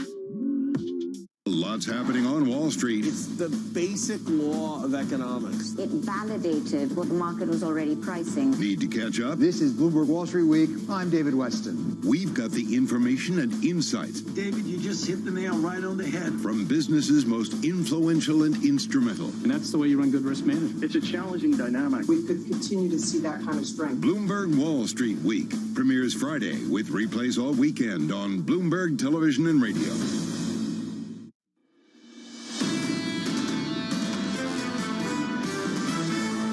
Market is still very strong, and it does paint a very confusing picture. You rely on your labor market numbers to tell you what's going on, and they've been really out of whack. This is really still, I think, the post-COVID recovery we're seeing in the labor market. I don't think Powell has any intention to create a big jump in job losses. They can't make the labor market perfect, I think, at this point. This is Bloomberg Surveillance with Tom Keene, Jonathan Farrow, and Lisa Abramowitz. Good morning, everyone. Jonathan Farrow, Lisa Abramowitz, and Tom Keene on a Jobs Day on radio and television. We welcome you across the nation, around the world, to a key labor economy report. And, John, really all it comes down to here is Jerome Powell says it's a strong economy, but he needs a weak job market. I don't get it. Will this labor market back up that view that we've got a strong economy? 265 is the estimate for this morning, Tom, and that will allow them to focus on inflation next week. And, TK, we've talked about it a few times over the last 24 hours. 8.8%, the median estimate in the Bloomberg survey for CPI headline next week. We're going to do that. We're going to dovetail into the labor data that we'll see here in 29 minutes and also drive forward to next week. And for that matter, forward to the July 27 Fed meeting. John, what does a jobs report mean to the Fed meeting? Green light to focus on inflation, apparently, according to many. 75 or 50 beeps? 75 or 50. 75 is the view from Citi and Andrew Hollenhorst. Tom, ultimately, that got backed up by Governor Waller just yesterday, and arguably Bullard as well. The St. Louis Fed president arguing that we could still have that soft landing. I'm not sure how many people see it that way anymore. We had Matt Lazzetti about 25 minutes ago on this program of Deutsche Bank looking for 4% on Fed funds, but ultimately a recession in the not too distant future. We are confident that Kaylee Lyons is with us as Abramowitz stretches out to 6 weeks of vacation. We hope Creed is well this morning. Lisa, good morning to you in Creed. Kaylee Lyons, the confidence isn't there. The Michigan confidence numbers and all the others are,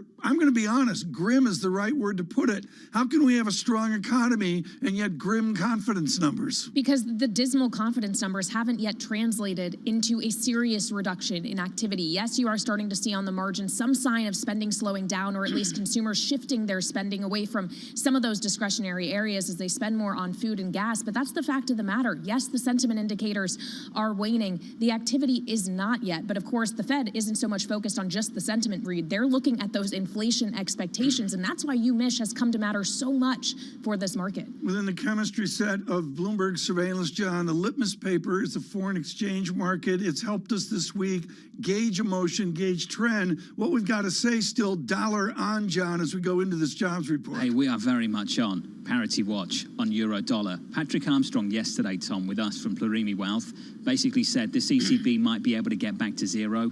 They'll get stuck. We're heading for recession in Europe. Right now, euro dollar, I think euro dollar gets the bad joke, doesn't it? This is going to be really hard for the Eurozone economy. Before the data check, John, and I'll go to the first data item, we do have curve inversion and -2, make it -3 basis points. But Priya Misra in the last hour, stunning, where she thinks 2s and 10s are going to go. She's looking for 50 basis points negative, 50 basis points. The 2-year inversion. Way higher than the 10-year. Much, much higher off the back of a Fed that's going to be determined to bring inflation down and get rates up. Equities right now down about 0.1% on the S&P, on the Nasdaq 100, -2 by 0.4%. Crude back north of 100, just 102.67. Tom talked about the bond market at 297.98. Let's talk about the equity market a little bit more. Yes. The close yesterday, Tom, of about 3,900. Our next guest thinks that's where we end the year, 3,900, and that ultimately consensus estimates for earnings are too high. We've heard that a lot. We've heard it a lot. I'm going to go to two key points here. One was a stunning news from Washington yesterday of the covering of the Dow Jones Industrial Average in the 9 o'clock hour. We thank our staff for that. And John, also on the S&P 500, the VIX, to give you that bull market indicator, or bull market rally, I'll say, is a 32-ish or 34-ish, down to 26.20. That's remarkable. I've still not forgiven you for that yesterday. Never Tom. will. About 5 Dow references going into the opening bell on the open. Tom, I'm with you. The volatility is a big deal, and it's not just the equity market, it's the bond market too, and there are very good reasons for it. Commodities as well, with copper imploding, and it was good to get the quote from Anaconda Copper there yesterday as well. Right now, on to this jobs report, joining us, Senior Equity Strategist, UBS Global Wealth Management, Nadia Lovell. Nadia, what does the stock market do in reaction to a survey jobs report of nicely above 200,000 non-farm payrolls? I think what you're going to see is the pause in this rally. You know, we don't think that this rally has much strong legs to stand on, and it isn't sustainable. I think that the Fed is going to be keenly watching the inflation number for next week. We're also going to be closely watching inflation expectations. We know that that's why the Fed had pivoted to 75 basis points in the last month. And so we're still in that camp of 75 basis points in the July meeting. And so we think that while today's job number is important, what's more important is next week's CPI number, which we think will have a 9 high note. And you're buyers of energy on the pullback. Nadia, walk me through why. We are, we would be buyers of energy on this pullback. We continue to believe that Brent will be sustainable at $125 into the first half of next year, just given the supply imbalances that we're seeing in the market, and that should be positive for the equities. Even if we enter a recession, which, as you know, is an our base case, the oil trades in that $80 to $90 range. Right now, the equities are pricing in something in the mid-$60 range. This is a sector, unlike the rest of the market, that still has a tremendous amount of earnings growth momentum. We're already seeing some indication from the companies disclosing record profits, cash flows for the upcoming earnings season. Free cash flow is over 14%, and returns to shareholders are strong. I mean, when you look at some of these companies that have a variable dividend component, you're seeing dividend yields in the mid to high single digits. So Nadia, let's put those two stories together. You're constructive on energy. Many people are constructive on energy earnings. To what extent do you think that's distorting consensus expectations for overall earnings on the S&P? And is that masking actually revisions elsewhere? It definitely is. I mean, earnings contribution from energy sector is pretty strong. I mean, if you were to strip out earnings, the expectation for this upcoming quarter would actually be negative. You are seeing some weakness in some of the consumer-sensitive sectors like consumer discretionary. This is why this recent rally that is being led by consumer discretionary and communication services is confusing to us, and we don't think it's sustainable because the estimates needs to continue to come lower. Okay, so you're a buyer on the dip in energy, maybe a seller on the dip in some of those discretionary or growthier areas of the market. What assumption are you making about the trajectory of yields when you put that together, and whether or not we've seen the peak in them, at least for this year? We think that you have seen the peak in the 10-year. We're looking for the 10-year to end the year at 3.25%. I mean, in the interim, could we get back to 3.5% on the 10-year? Yes, just given the volatility that we're seeing in the bond market. But we ultimately think that inflation will start to abate. We think that CPI headline will come to under 6%. And we're also thinking the economy will avoid recession, but will slow down. And we're looking for the 10-year to settle at 3.25. Okay, so is the worst over for growth then, Nadia? We think so. I think most of the pullback that we're seeing are both behind. Could there be some additional volatility ahead for growth as yields move back above 3%? Yes, valuation for growth is still elevated relative to value. So we still continue to favor value, but we do think a lot of the pullback that you're seeing in growth is now behind us. And there are some opportunities that, particularly the higher quality growth companies, that you can start to leg into. Nadia, where's the new 13 on VIX? I mean, if we've had a permanent adjustment of a new higher volatility, where's the new massive bull market 13 level? Is it 18? I think it's under 20. Like, well, I think under once 20. you see ball, I think it's under 20. You haven't seen. I mean, everybody's sort of waiting for vol to get to 40 to say that that's full capitulation. Exactly. That. That might not happen, for that. But we think that you can start to see the bull market emerge, which we think will take some time. I mean, let's be honest. We're only 6 months into this bear market. The average bear market is like a year and a half. And we are seeing an economic slowdown. The Fed hasn't pivoted yet. So we're not calling for an end to this bear market. But we think that you can start to have a more sustainable bull. Nadia, should I get out of triple leveraged all cash today, or should I wait till Monday? I think maybe you should wait until after the CPI. Okay, we'll do that. Nadia, thank you. Nadia Lovell there of UBS Global Wealth Management. That'll be the first wealth manager that tells you to stay in cash, Tom. Well, that's true, actually. But that's an important point, John. A lot of people aren't all in cash on Global Wall Street. I think a lot of our listeners and viewers are. There's a real fear out there. I joke, and there's a reason for it. I mean, we're looking for the Fed to go 75 basis points in July. Nadia and the team looking for 50 basis points in September. It wasn't so long ago that we were looking for what, Tom? The Fed to pause in September? That shifted pretty quickly. Gradualism seems to be gone. Good morning to William Dudley, Dr. L. Arian over in Cambridge. He in sadness over Shinzo Abe. And I'd also point out there are any number of other people that felt transitory was baloney. I heard from Mohammed about 2 minutes ago. He will be joining us on Bloomberg TV in about an hour's time. Mohammed Al Arian coming up. Okay, and your other property. Rick Once Reeder again, he's just BlackRock. too busy to talk to me. Got to be more polite to people, Tom. Yeah, I know. Yeah, well, he's upset with me with the Jets talk. What can I say? I imagine that's it, and maybe the Mets talk too. How are the Mets doing this year? The Mets are very large, actually. Are I mean, the only thing shining brighter are the dreaded New York Yankees. What's happening with your Red Sox? They've recovered from the malaise of April and May. I've hardly heard any baseball talk from you this year. It's been painful. We do some on radio. Michael Barr is very good at pointing out some baseball themes. But, John, it's far more important to... I don't know. I really just feel Gareth should have gone to Cardiff and not L.A. You're very upset about that, aren't you? I am. Why don't you do a special and go to see Gareth in L.A.? Well, we tried to get him. One-on-one interview. On football. I think it'd be great. Oh yeah, that would be very informative. Pay-per-view on Bloomberg TV and radio on a Friday night. I'd pay for that. You and I still have an invite to the Tots. We got to do that. We've got to make that happen next season. I agree with you. Futures down a 10th. Payrolls 20 minutes away. This is Bloomberg. Keeping you up to date with news from around the world with the first word, I'm Ritika Gupta. Former Japanese Prime Minister Shinzo Abe has been shot and killed whilst making a campaign speech. Abe was the country's longest-serving prime minister and still highly influential in governing Liberal Democratic Party. A suspect was arrested moments after the attack. Broadcaster NHK said he had served in Japan's Navy. Abe was 67. He was perhaps best known for his plans to revive Japan's flagging economy through monetary easing and regulatory reform, which was called Abenomics.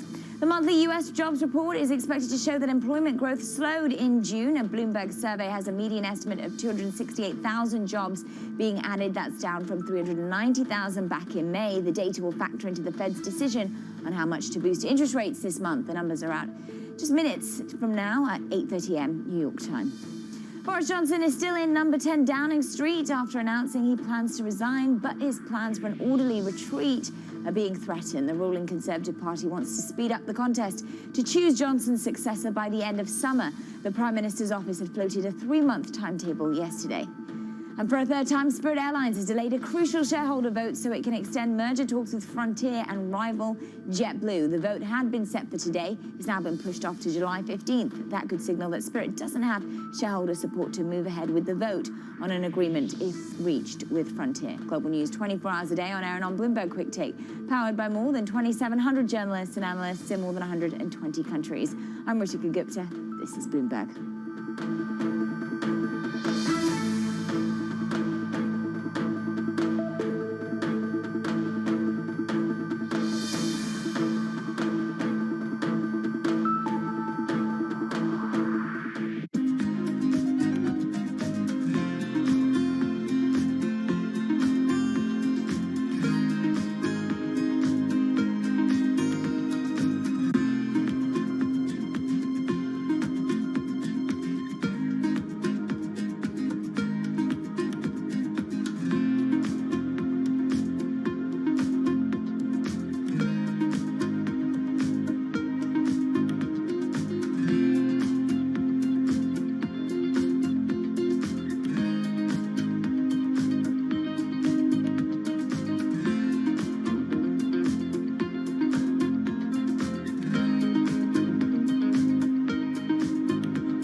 exclusive interviews with the most influential figures in finance. Lloyd Blankfein. Deflation is a terrible thing. Inflation you could tolerate. Kathy Wood. Tesla will be in the pole position to dominate. Jeremy Grantham. We've had a very, very abnormal honeymoon Goldilocks period. First available on the Bloomberg Terminal, then on Bloomberg Television and Bloomberg.com. Front Row, the best seats in the house for business's greatest minds.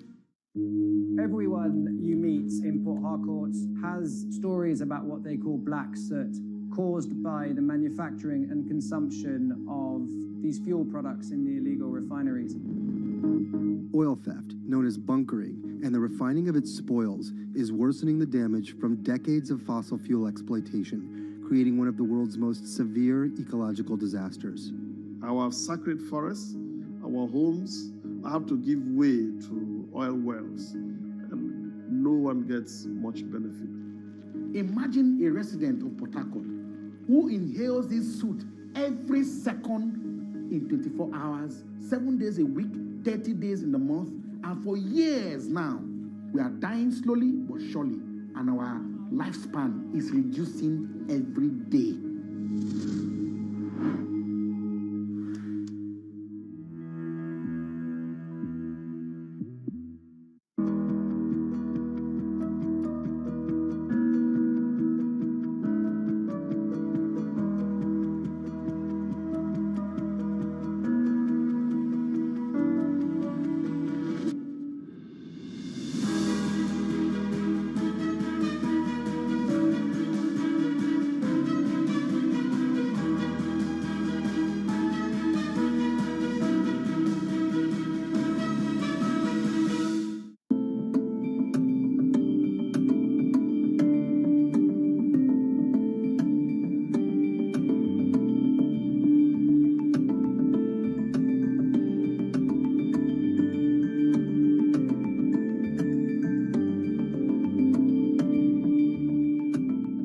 Crypto, you have a world of young people that want their own financial system and their own culture.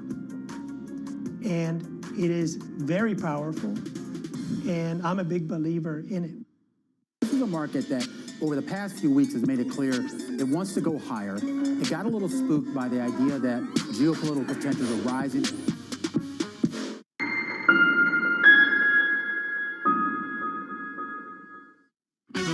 Season is coming. It's a low bar going into earnings season. There are bargains out there to be had. Bloomberg is fastest with the numbers and analysis. There's conflicting and complex cross-currents. Strap yourself in for this earnings season. Bloomberg, the fastest numbers and analysis you trust.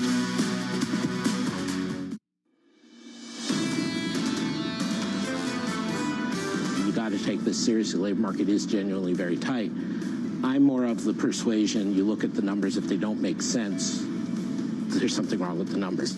Adam Poston there of the Peterson Institute, the president, and of course the former Bank of England Policy Committee member. A special thanks to everyone that was with Tom and I just yesterday, TK. Great roundup of guests down in Washington, D.C. Big effort of the team to put that together. It was really successful, and to go down there in the sticking hot 95 degrees or whatever summer. Swampy, John, TK. I think we got to make we got to make it a habit to really get down there more often. And every quarter, Tom, I think. Yeah, I think I like that. Every quarter, make every it 3 months. Hey, Adams, overlooking the White House and overlooking a nation's politics into the end of 2022, and particularly heating up to 2024. This jobs economy this morning will heat up. We begin our coverage here into 12, maybe 11 minutes from now with a frequent guest. We are honored to bring you the former Fed governor at Booth School, Chicago, Randall Krosner.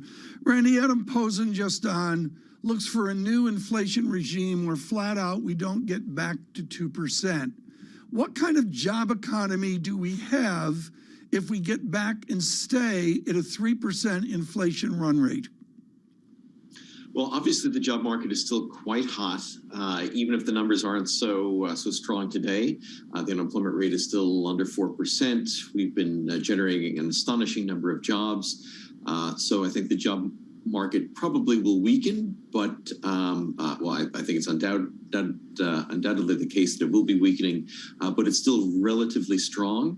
The issue is going to be What are inflation expectations? Are they entrenched? Will wage demands continue to be high? I look, Randy, at the linkage here into wages as well. Are we even, as Powell talks about a strong economy, are we anywhere near a wage spiral? I don't think yet. I mean, certainly people's expectations in the short run are very high for inflation, and they should be because inflation has been extraordinarily high. The key is, will that persist? Will it be over 3 years, over 5 years, that even as the economy starts to slow down, even as the job market starts to slow down, do people say, hey, the reason I have a job is not just because I want a job, it's because I want to provide all the best possible for my family. And no matter how hard I work, I'm just not getting enough money, so I need more money. That's the psychology that they have to worry about, and that's why they're trying to move so expeditiously now to avoid that happening. Randy, $1 trillion question. What makes this Fed pause? Where does that come from? I don't think they're pausing anytime soon because I think inflation expectations are at the upper end of the ranges where they've been. Short-term expectations much higher than they have been. I think they want to make sure that they really stomp out the possibility of inflation expectations moving up. And I think Powell has made it very clear that he's gradually dialed things up, soft landing, softish landing. Now fighting inflation is our priority, even if that means a slowdown. So I think it made it pretty clear that it's going to take a lot for them to pause. Randy, when Tom and John were in D.C. yesterday, they talked with Stephanie Aronson of Brookings, and she was saying the indicator she's looking at isn't jobless claims, because if you're starting to see the economy slowing down, it's not that companies are going to start firing people. They're just going to stop hiring people. So you're going to see it in jolts and job openings first. How close are we to that point where companies look around and say, okay, we haven't been able to attract workers. We can't afford to pay them enough to get them in the door. Those jobs are just going away. Well, not clear yet whether the jobs are going away, but we've seen some of that over the last few months. Sometimes the jobs number has actually been below expectations, but it's not because the job market is weak. It's because people, they can't, the firms can't hire people, and they're unwilling to push the wages up enough to get them to come in the door. So I think it's, we'll have to see how things play out over time. But I do think that the job market is going to be weakening. And if we talk about a weakening job market, to what extent will the Fed tolerate that weakening? What do you think the threshold is between softness in the labor market that the Fed wants to see, that it's actually trying to achieve, and that which causes the Fed to second guess itself? Well, I think the key thing that they're going to focus on, I think, as Powell has said, is they've really kind of pivoted to focusing on inflation. And so the key thing will be inflation and inflation expectations. They understand that the economy is going to be slowing. And I think this is exactly why they need to be moving so fast now. The unemployment rate is still below 4%. So the political pressure isn't so strong yet on them to slow things down. They're not quite getting the blame for a slowing economy because, at least as far as the job market is concerned, it hasn't slowed. So that's why they need to move now. Those consequences will come later, and hopefully they won't have to go too much higher too much later. That economic data is 7 minutes away. We'll get Randy's response to that as soon as that number drops. Mike McKee's going to break it down for us. He's back in New York. He's in the studio. Mike, what are you looking for from that number in about 7 minutes' time?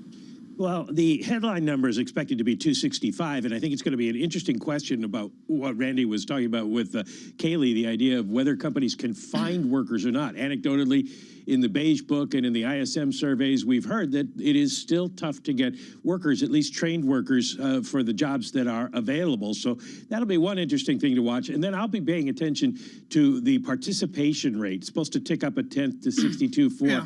The number of people who get hired, unemployed and employed in the household survey that produces the unemployment report doesn't matter whether it's a high level or a low level. It matters the difference between them and the number of people who are in the labor force. So even if we are getting fewer people hired, it is possible that the unemployment rate goes down from here. But Mike, to the claimed hysteresis of Blanchard and Summers, the permanently unemployed, they can't get back into the force, or even the caution of Jeff Sachs at Columbia that there's a part of America that's not going to participate in the American labor economy. Does this jobs report factor that in, or do we just forget about these people lost? No, I think what you have to look at as this job report comes in and in future ones, given the situation with the Fed, is we'll look at the minority unemployment rates and see if they start going up because they're usually last hired and first fired. See if they're rising. We can look at the number of people who are working part-time for economic reasons. That is another sign that companies might be cutting back. And of course, the people who are the most marginal are the ones who are going to be put into the part-time workforce. So those are things to watch as the economy deals with higher interest rates and definitely seems to be slowing down. Mike McKee breaking down that number in real time, the best at it, in about 5 minutes' time. Then we'll get the reaction from Randy Krosner of the Chicago Booth School, and we'll catch up with Rosenberg of BlackRock. TK, bases loaded. Do you like that? That was just for you. I like that. Baseball. Very good. Bases loaded. Very good. I mean, it's Judge stepping up to the plate. What's so important here? Yankee Stadium packed. Walk-off home run against the Red Sox. Do you like that? Kaylee, I just setting the scene. I got just thinking of a chill. future career. Once you push me away from surveillance, Tom. He's been watching Field of They scream, "See ya!" Then they scream, "See ya." Yeah, they're coming out of they're coming out of a cornfield, John. I mean, that's what they're doing with the late great Ray. Are they going to do that again, Tom? Yeah, they do that every year. I mean, it sells like crazy. It's a nostalgia thing across America you wouldn't believe. My nostalgia, John, is to understand that this jobs report linked to inflation next week is critical. Futures unchanged. Your payrolls report up next from New York. This is Bloomberg.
It's almost the end of the year, but Bali is still quiet and empty.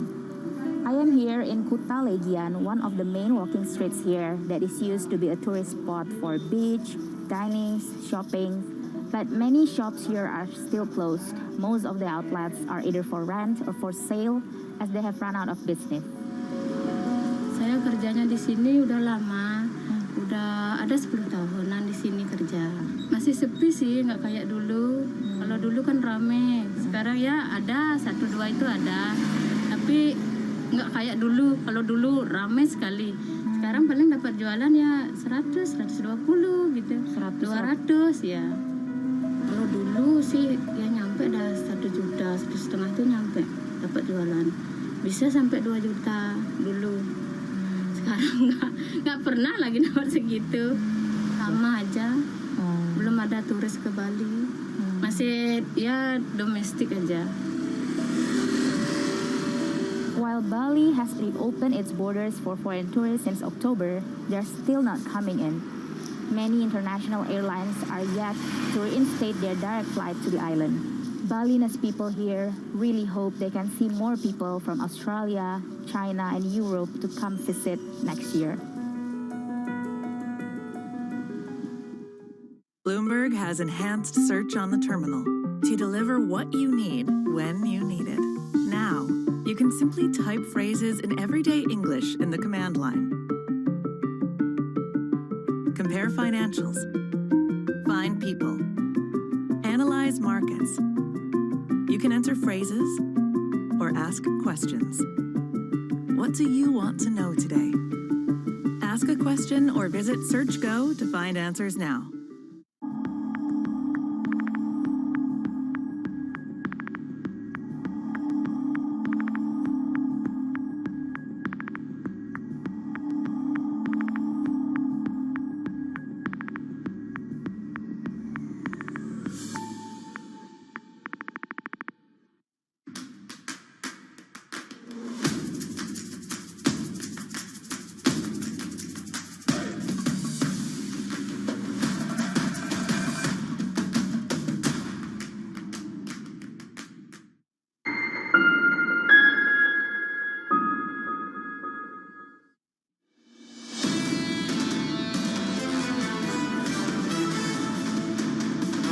seconds away from a payrolls report in the United States of America. Going into that payrolls report, equity futures slightly negative on the S&P 500. Yields on a 10-year look like this, down a basis point or two at 296.68. Your jobs number, Mike McKee. There's your upside surprise.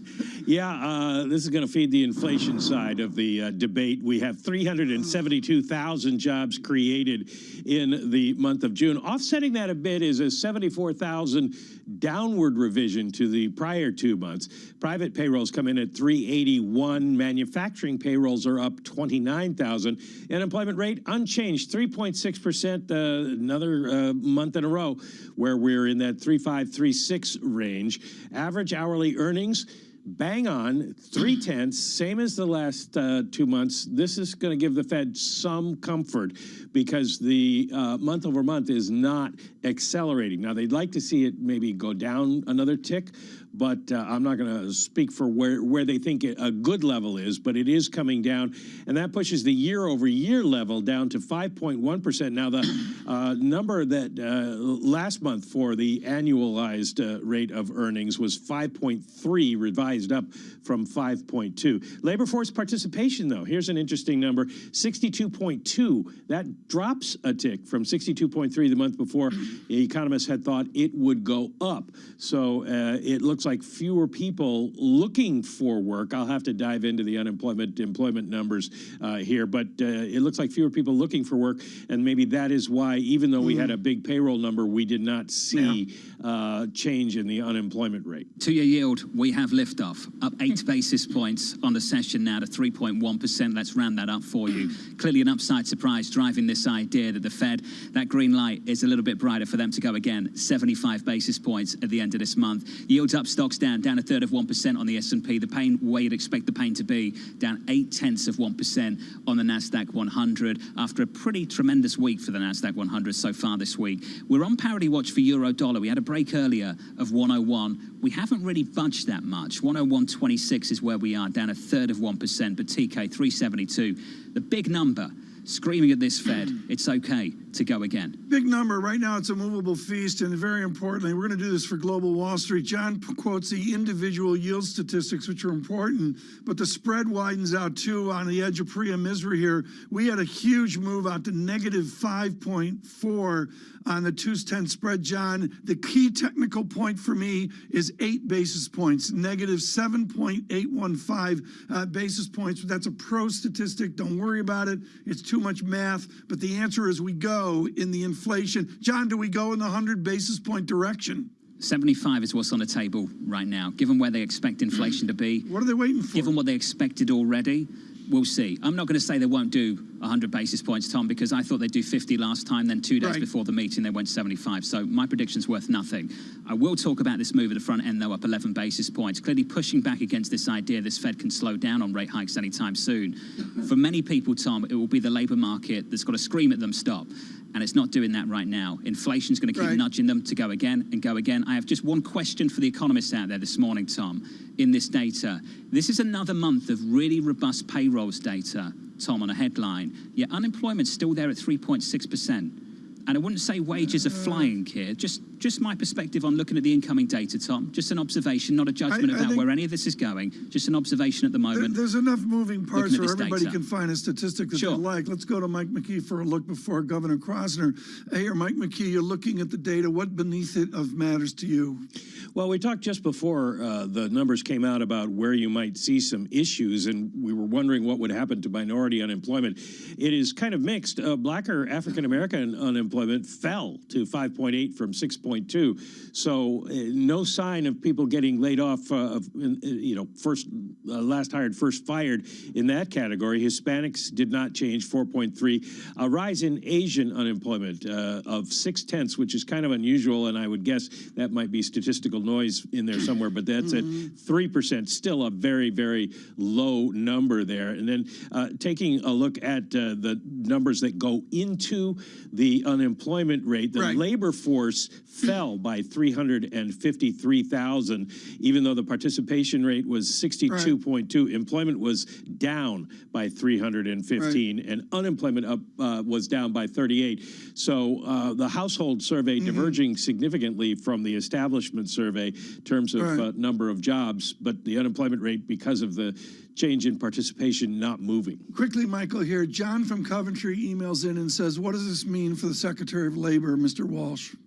It's a victory lap for the Biden administration, and he can say, look, we're still producing jobs and the unemployment rate hasn't changed, and we're seeing maybe a little bit of sign that inflation is falling back in wages. Let's leave it there. Mike McKee with us with a John, right, a buoyant job report. I think that's where we go. Rock solid, Tom, and I think if you were looking for weakness, I can't see it here.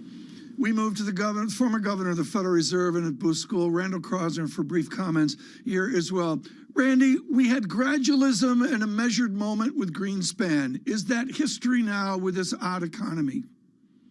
That's history. That is long behind us. You can see that the Fed now is trying to move expeditiously. Exactly as you said, this is completely consistent with their desire to move fast, and I think they are very likely to go 75 basis points at the next meeting. Obviously, we'll get some inflation data between now and then. They're also going to get a GDP report because they'll know the numbers before we know them when they make their decision on Wednesday. We'll find out on Thursday at the end of the month.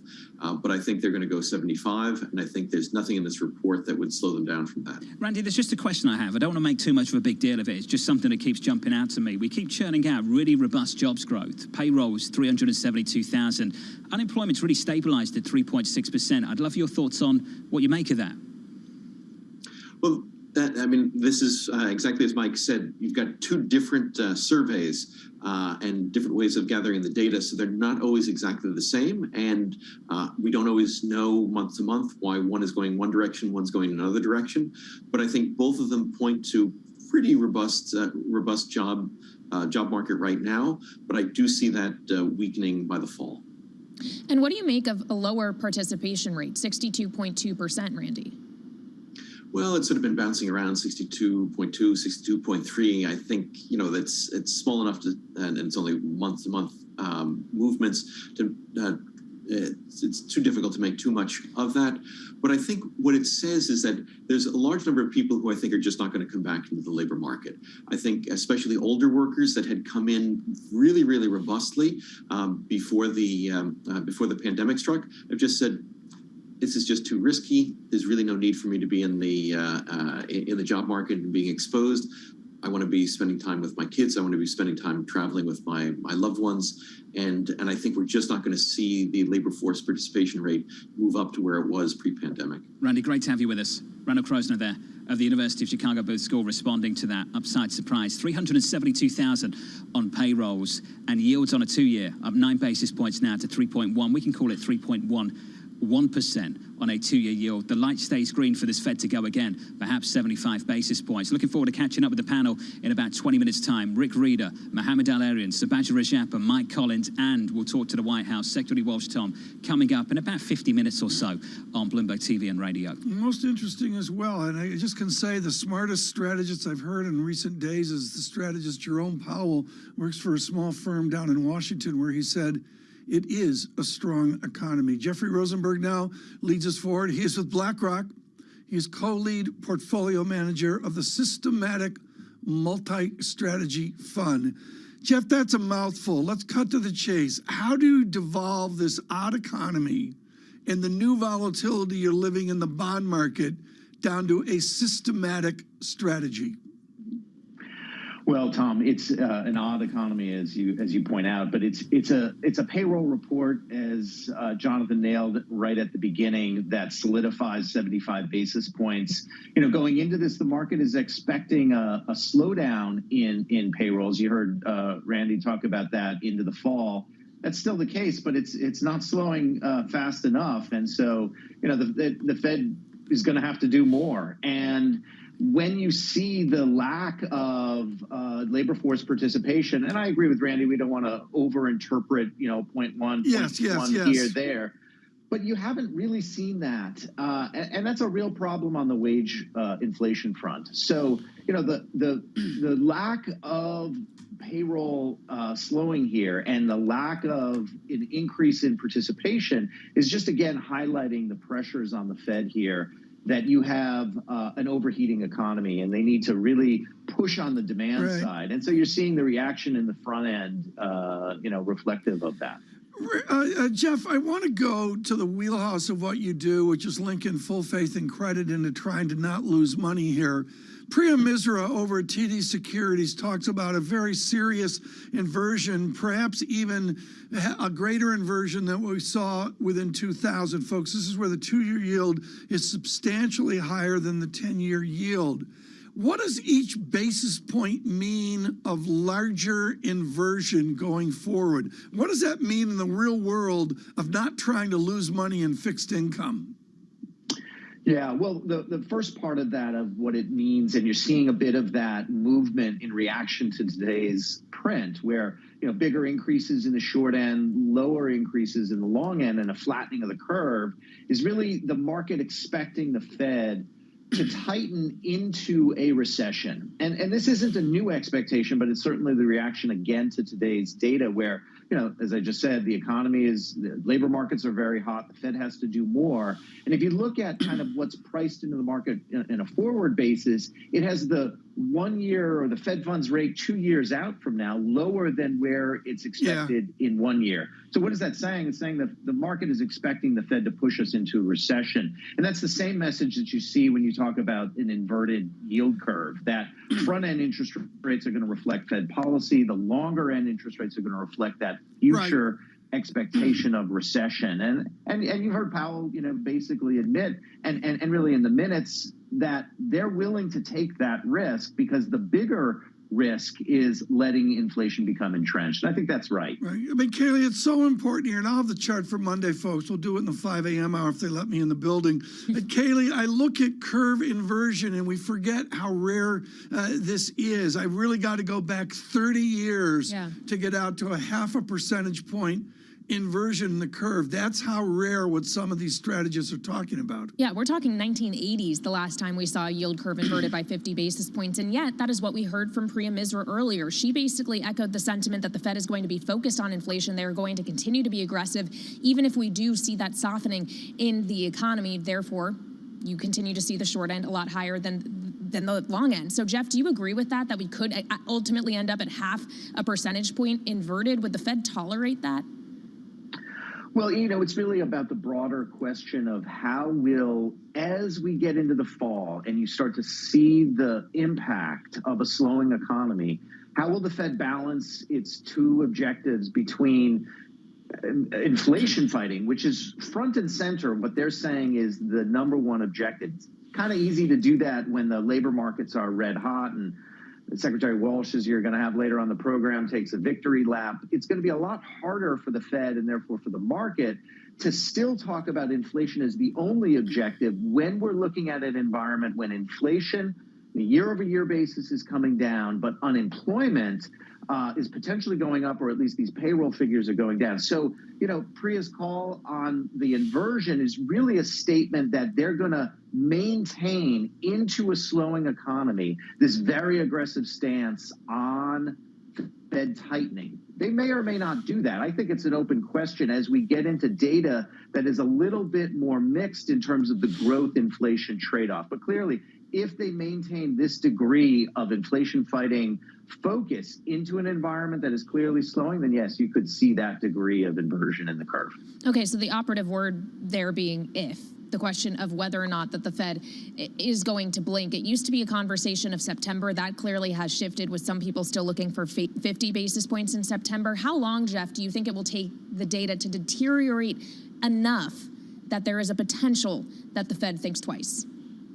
Yeah, I think we're looking at a slowdown in the jobs market into the fall. I think that sets up, September, October, November periods where we see that kind of trade-off really starting to show up. And these reports become a lot more important. The Fed meetings are going to get a lot more interesting when you have that tension, and they're starting to think about and talk about slowing the pace. A lot of that's going to depend on the pace of slowdown in the inflation side, and there's an expectation that you get that slowdown. And so this kind of movement in two sides here, falling inflation and rising unemployment, is going to make a very difficult period for the Fed. It's not where they are today, so I think later this month it's going to be 75 basis points and you know, a more clear path.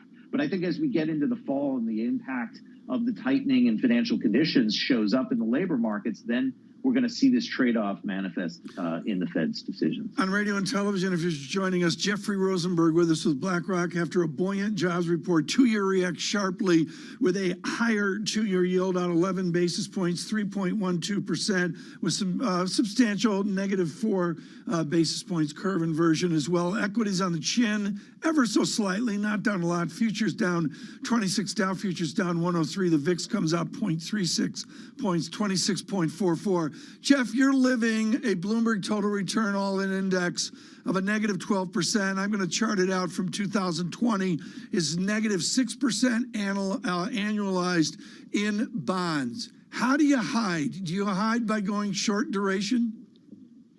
Well, on the rates side, you know, so much of that is the combination of two extraordinary things, Tom. First, we came into this bond market with very low inflation expectations. You know, this transitory was priced into the bond market. And so when you have low coupon and you have a reset in inflation expectations, that's the impact. So bond markets do a really bad job of pricing unexpected inflation, and that's what we got. The good news, if there is some going forward, is we priced a lot more inflation here into bonds. And so you've seen increases across the curve in yields, a lot of increases in the short end. And yes, shortening duration here makes a lot of sense because duration has been a tough environment and an absolute return environment.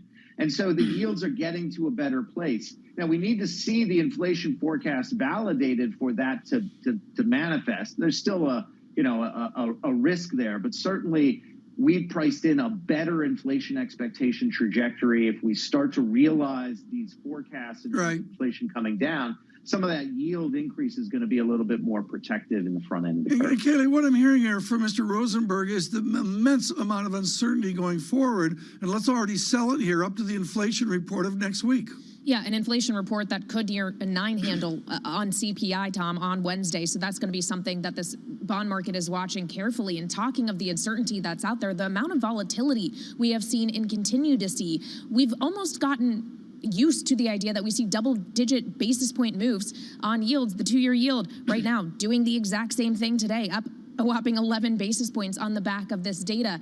It is remarkable the extent to which we see the bond market moving and the uncertainty that is out there. Jeff, I'm wondering when you think we will get a clear enough read that the bond market can make a decision either way. Yeah, you know, look at the consensus forecasts. You can find them on Bloomberg ECST.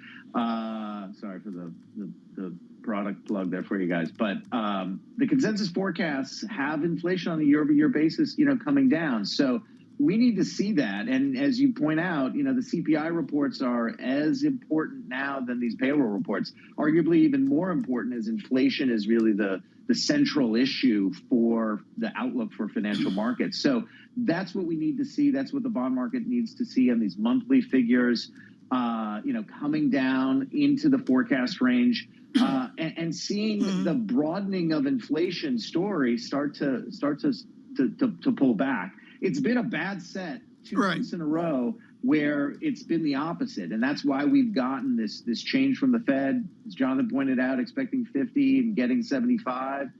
That's because you've had inflation really show up on the surprise to the upside. So we will be able to have a little more confidence that we're not getting these persistent inflation surprises when you see it in those CPI reports. Jeff Rosenberg, thank you so much. With BlackRock, always on Jobs Day. Let me give you the date again, folks. On radio, on television, good morning to you. Some good guests coming up here to close out the hour here. And we do it with equities a little bit softer, but yield moves 12 basis points. That's a ginormous, folks, CFA talk. Ginormous move to 3.13% on the two-year yield. The unemployment rate status, 3.6%. The economist Farrow said that was odd, maybe. Non-farm payroll is a buoyant 372,000, but a revision brings it down to 298,000. Still a very, very strong number. We recalibrate now. Kaylee Lyons and Tom Keene with Ira Jersey, Chief U.S. Rate Strategist at Bloomberg Intelligence. Ira, I want to go to you. The challenge the Fed has on something I hate to talk about, which is this balance sheet and what the Fed's going to do with the flows of stuff they have on the balance sheet. How does a buoyant labor economy change how Jerome Powell puts in sell orders for bills, notes, and bonds? Yeah, so the Fed is not actually selling anything. They're just not reinvesting the maturities that came up. And you saw that in a big way just a week ago, because keep in mind that the Treasury maturities are really only 2 days a month, right? The 15th and the last day of the month. So last Thursday, you saw a pretty significant reduction in the Fed's balance sheet. And that will continue, obviously, as they even ramp up a little bit more come September. And that's, will have a modest effect, I think, on the market, but mainly you're going to see that in the auctions. So when we have the 3-year auction next week and then 10s and 30s on Tuesday and Wednesday, that's going to be where you're going to see some of the squishiness in the bond market. And you actually had a few pretty weak auctions last week. People don't want to get in front of this market. Katie mentioned the volatility. I mean, this has been, I don't want to say completely unprecedented volatility, but it's been a few decades since we've had these types of yield moves. Yeah, it's been absolutely wild. And of course, looking at the moves off the back of the data, it is more movement at the short end, a more inverted curve. Right now, negative 5 basis points. Priya Misra says we're going to negative 50 basis points. Ira, what say you? Yeah, so we've had a call of between about negative 40 basis points for more than a few months now. I think that the inversion of the yield curve is going to look a little more like it did back in the 1990s than it did the last 2 cycles when you got to maybe negative 10 basis points on the 2-year, 10-year curve. So I think 2s, 10s, at 50 basis points would not completely surprise me. I was just talking about this morning, like, hey, we've seen so much flattening of the yield curve that we still have to be very cognizant of when does it end, and it probably doesn't end quite yet because as both Jeffrey and Priya have said in the last half hour on your show, look, it's going to be time for the Fed to continue to be hawkish, but at the same time, that means that we're going to have rate cuts at some point in the future. So that's just going to increase the amount of inversion that you're going to get across the Treasury curve, probably. Okay, so what would be an appropriate expectation of the terminal rate right now after this data ahead of CPI next week, Ira? Yeah, we've still been at 3.5% at least. I think 4% is not impossible in terms of the terminal rate. And if they go 75 basis points, you heard Governor Waller yesterday in his talk mentioned front loading of hikes, so another 75 and then 50 in September. They go another almost 200 basis points this year. You could get up toward 4%, particularly since it looks like the glide path of inflation is going to be a bit slower, I think, than had been hoped. So I think that means that the Fed might have to just hike just a little bit further than maybe the baseline expectations of some people. So that means that you can get 2-year yields up another 30 or 40 basis points in a hurry. Ira, thank you so much. Ira Jersey and Ira Jersey, no one does that like Bloomberg surveillance. The VIX out a full stick now, 1.4, excuse me, the VIX out 0.37%. I'm sorry, that's my annual mistake. 26.45 yes. is okay. Let us switch to the equity markets right now and take every advantage here with Michael Casper. He's with Bloomberg Intelligence, equity strategist, a CFA. He's the only one in the building that can spell Schenectady, so we're glad that he could be with us today. Tell me what is happening across Gina Martin Adams' world with earning revisions. How are you preparing, given a buoyant job economy, for the mystery of guidance in earnings? Yeah, earnings revisions have started to come down.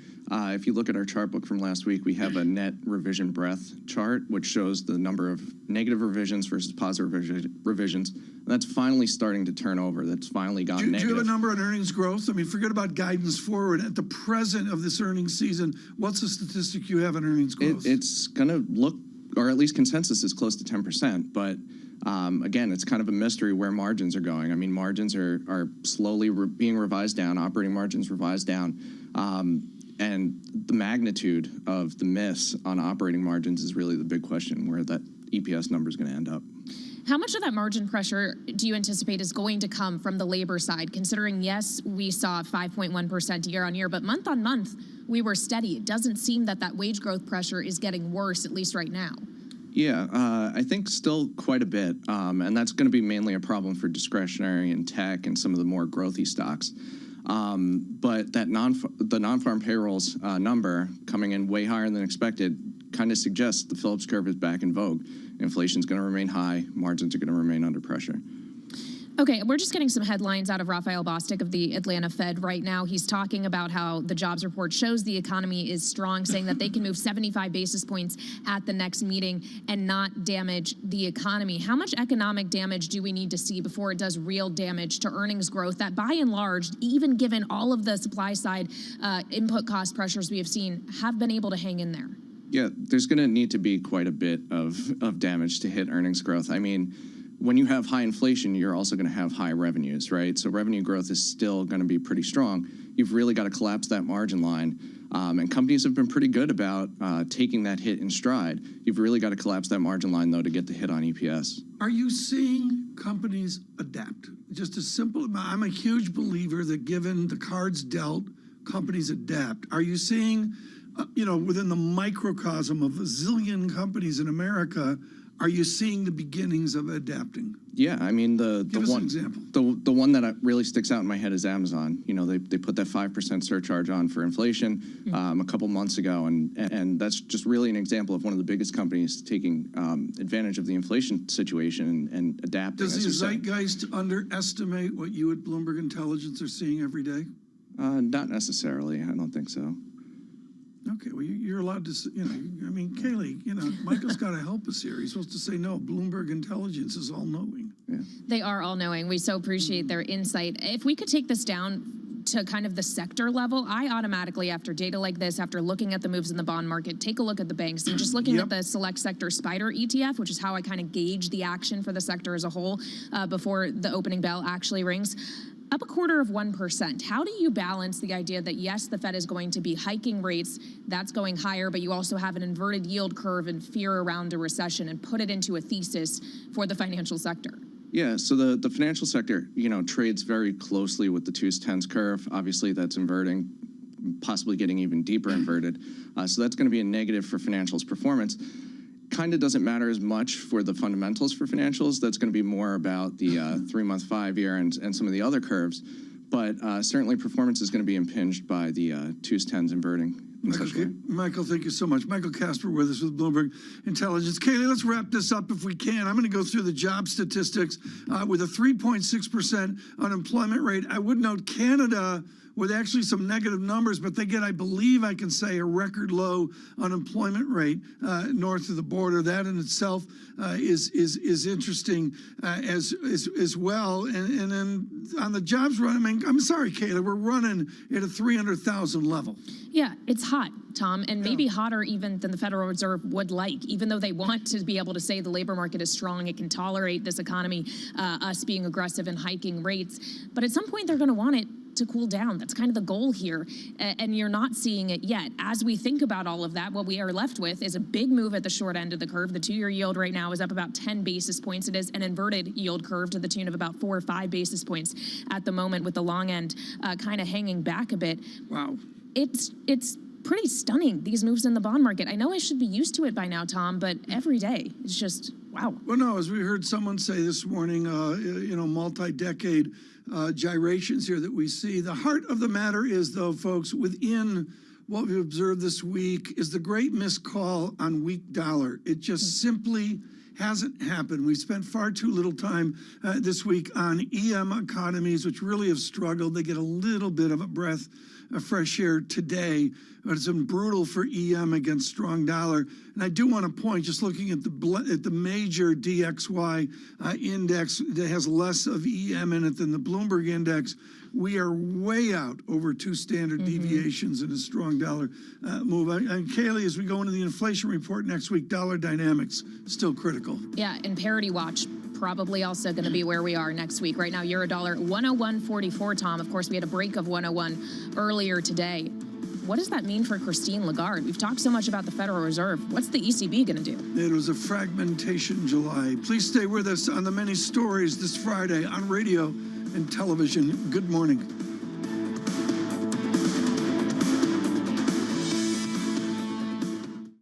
Waking up to a really solid jobs report from New York City this morning. Good morning, good morning. An upside surprise on payrolls, yields climbing, equities lower. The countdown to the open starts right now. Everything you need to get set for the start of U.S. trading. This is Bloomberg, the Open with Jonathan Farrow.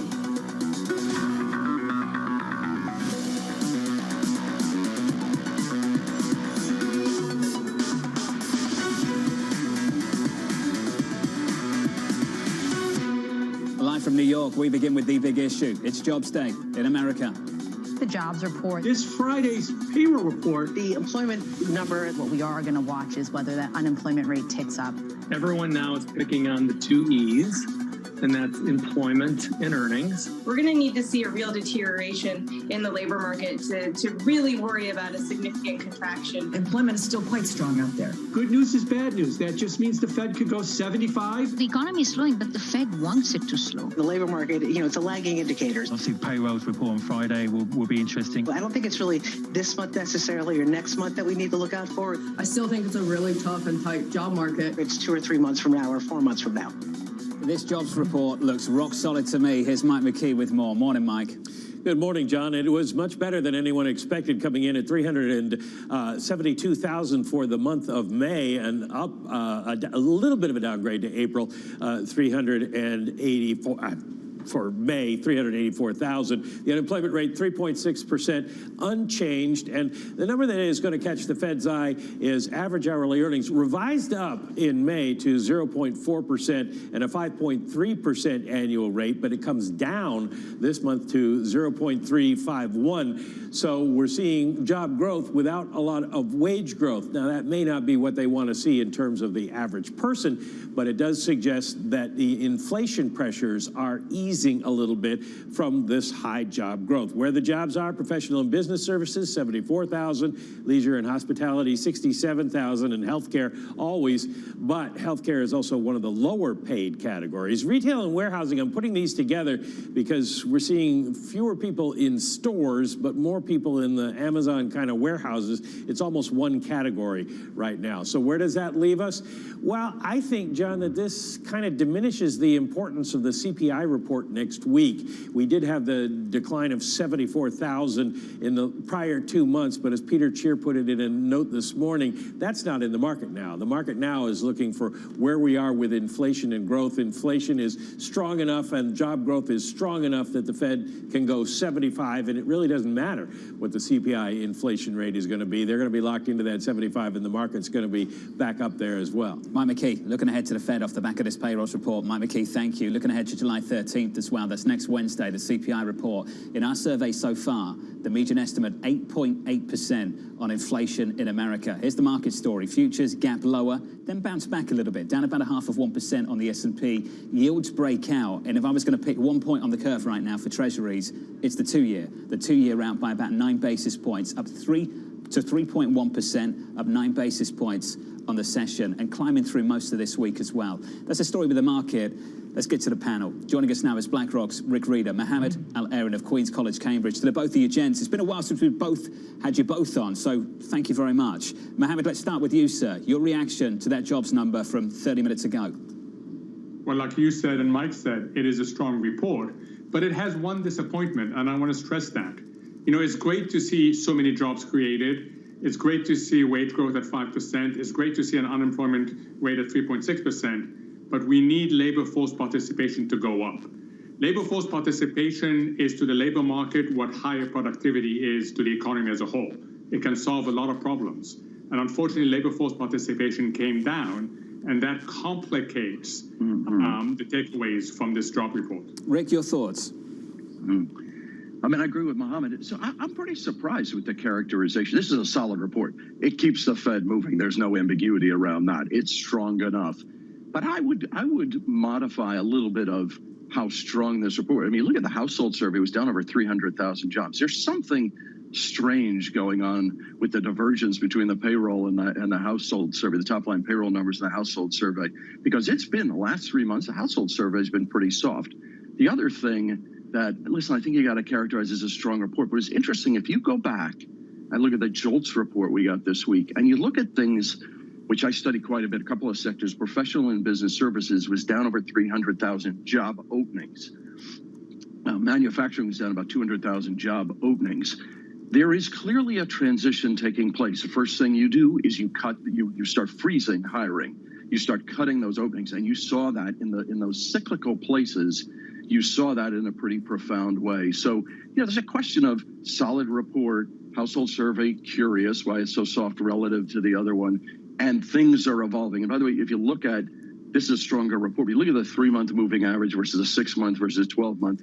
It's no question it's slowing. It's just slowing as the Fed would like it, but it's not. But it doesn't take them away from. They got to keep going, and they'll keep going. Rick, that was going to be my follow-up. Are things slowing in the way that you anticipated? The last time you and I caught up last month, you turned around and you said this might be the final big solid jobs report we get. 372 looked pretty solid to me, Rick. Your thoughts? So I had a feeling you may. So the first time I said, hey, I bet you remind me of that.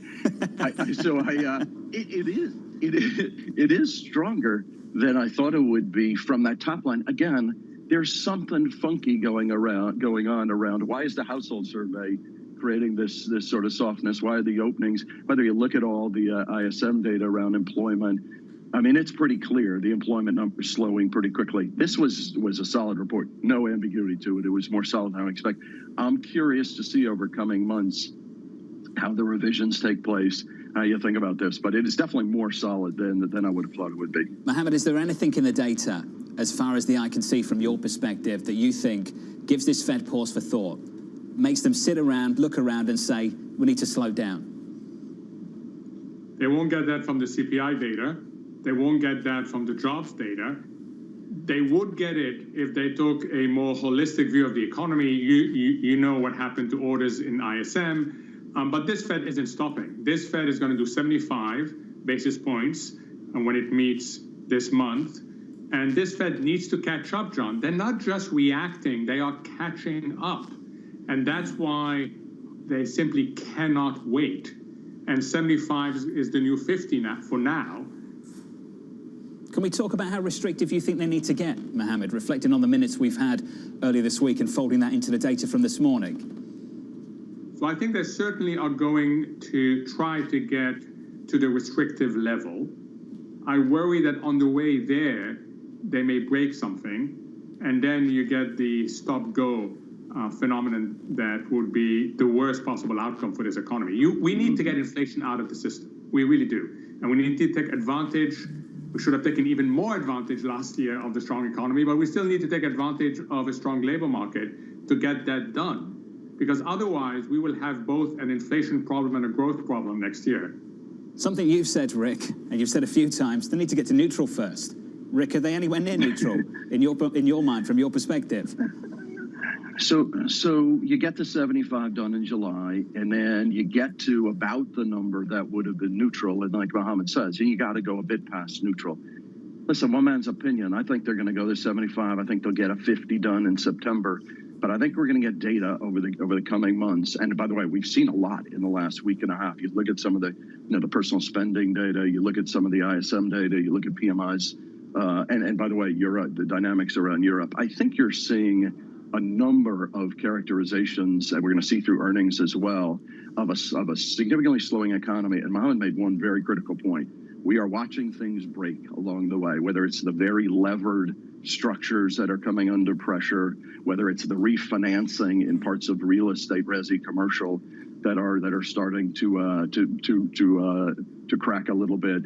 Listen, I do think that they're going to go to 75. I do think they're going to go 50. But then I think this thing they're going to have to slow down, and I think the data is going to corroborate that they're going to slow down. And like I say, we're seeing a bunch of evidence of that in the numbers we've seen the last couple of weeks. So, Rick, are you becoming more risk averse or less as this year progresses? Less. less by a good amount. And I know we've talked about on the show for a bunch. We've been running huge, very high levels of cash for a very long time. You know, you've gotten financial conditions, and one thing that the Fed has certainly pressed on is getting financial conditions to levels that will be influencing in terms of inflation. And boy, these levels have moved. And, you know, we talk about equities, which I still think are just okay. I can't find a lot of industries I think are super cheap at these levels, not many at all. But, you know, the credit markets, you know, we've started to let the line out a little bit on some of that cash. You know, you think about if we're going to be run rate inflation over the next 5 to 10 years, let's say it's a bit higher, and let's say it's 3-ish, which is higher than markets are pricing. You know, if you could buy high yield at 9.5, you could buy investment grade quality in the front to the medium part of the yield curve at 5-ish. Boy, that's a pretty good real rate. And so I would start with, do you own some more quality? Do you own more U.S. than Europe? Because Europe's going to have some duress around gas rationing, et cetera. But there's some stuff to do now. I still think we're going to get more chances because the data is going to be soft, I think, over the coming weeks and months. But yeah, we're letting the line out a little bit, and today doesn't dissuade us from doing that. Although again, the Fed's certainly going to be more comfortable with moving over the next couple of meetings. Mohammed, can I throw the same question at you? More or less risk averse as this year progresses? So I've been pretty risk averse, as you know. Like Rick, I think there are some bargains out there. This is not a general statement. This is a very selective statement. What would make me have a generally constructive view as opposed to a selectively constructive view? One is inflation. If inflation proves not to be sticky, John, that's the major question you have to ask all your guests, is how sticky will inflation prove to be as the economy slows? And two is something you and I have talked a lot about, and Rick mentioned it, which is the market dynamics, the technicals, the liquidity, the dislocations. You know, dislocations have a tendency to create contagion. That's great if you are defensively positioned. It's not so good if you are overweight risk assets. Mohammed, that's why I'll never let you sit in this seat, because you ask better questions than I do. And we've seen that in the past when you've tried to play anchor on this program. You did it just then. So, Mohammed, you can have the floor now. You've asked your own question, answer it. How sticky do you think this is going to be? And what kind of numbers do you think we settle down at the end of the year? So, John, I've learned from you. I'm going to give it to Rick. Rick, you said that the economy will slow down. What happens to inflation? How sticky is inflation? How worried are you about the third and fourth round of Feds? Do I have somebody to pass this to? So I would listen. I think it's going to be we're going through a deglobalization phenomena that is real, and that means we're going to have higher levels of inflation that we've seen in the past. And quite frankly, a slowing economy doesn't bring down the supply shocks created when you take 11 million barrels of liquids off the market from Russia. You don't replace that, and amount we've calculated it takes 1.2 million to get 1.2 million barrels of demand down. You got to get the unemployment rate up 2%. That's an immense move. Meaning you're gonna have a sticky high energy, you're gonna have a sticky high food inflation, and shelter's hard to bring down. At the margin, it's coming. I mean, it's coming down. We think top line CPI is going to show over 8 probably through September. But then, you look at core PCE and the wedge, and that's coming down significantly. So it's coming down. But listen, you have to operate. This is part of why I think some of these markets that are giving you real rates above even elevated levels of inflation, you can get a bit comfortable with. But yeah, Mohammed's right. When you deglobalize an economy, and you'll see companies that'll have to bring more regionalize their business, you have your hurdle rate on investment has to be reflective of that. Rick, Mohammed, sticking with us. Equities down 0.5% on the S&P and the Nasdaq 100 down a little more than 1%. We've talked about that move in the front end of the curve, up 10 basis points on a 2-year to 3.115% on a 2-year yield right now. About 17 minutes away from the opening bell. Let's get you some movers. We can do that with Abby. John, will that move in yields on this jobs report that is perceived as perhaps inflationary, or at least giving the Fed the green light to keep raising? We have, not surprisingly, tech lower. That explaining that underperformance for the Nasdaq 100 down more than 1%. Both Apple and Microsoft down about 1% or more. Earlier down just slightly. So those fears around valuation and growth coming back into play. Twitter, of course, is down too, down 3.4%. But that underperformance has more to do with that recent report suggesting that Elon Musk's bid, that potential deal is at risk. 3 people saying the Musk camp is unable to verify the provided bot data. But one bright spot, of course, John, with yields rising, we do have Bank of America and some of the other big banks higher, right now up almost 1%. Abby, thank you. Coming up on this program with Rick and Mohammed, the Biden administration nearing a decision on tariffs on China. Tariffs are one tool, but we have other tools as well to make sure that we are protecting key sectors of the American economy and that we are holding to account for those. We'll catch up with AMH down in Washington, D.C. up next.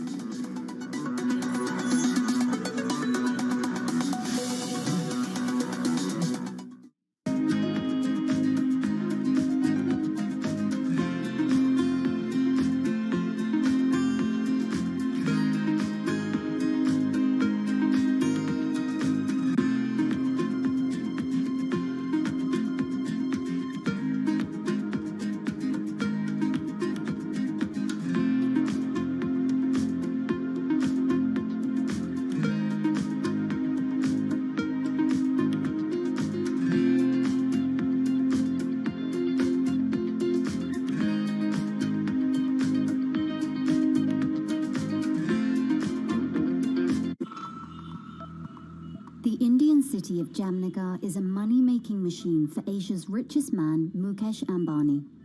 His company Reliance has the world's biggest oil refinery complex here in the city. Jamnagar is also where Ambani is making his newest bet, a $10 billion investment in green energy. His ambition is closely aligned with the Indian government's plan to reach net zero emissions by 2070. But Ambani is not alone. India's second richest man, Gautam Adani, has committed $20 billion of investment over the next decade. But India's massive dependencies on fossil fuels have some environmental advocates questioning the realism and sincerity of those green ambitions and those of its 2 biggest billionaires.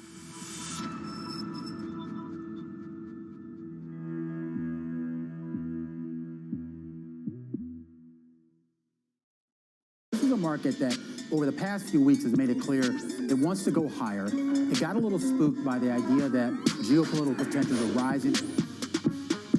Stocked early enough all these precious materials you were just mentioning, and we were on the lucky side that our prognosis was spot on in a way, forecasting what kind of material we would need and what quantity we would need.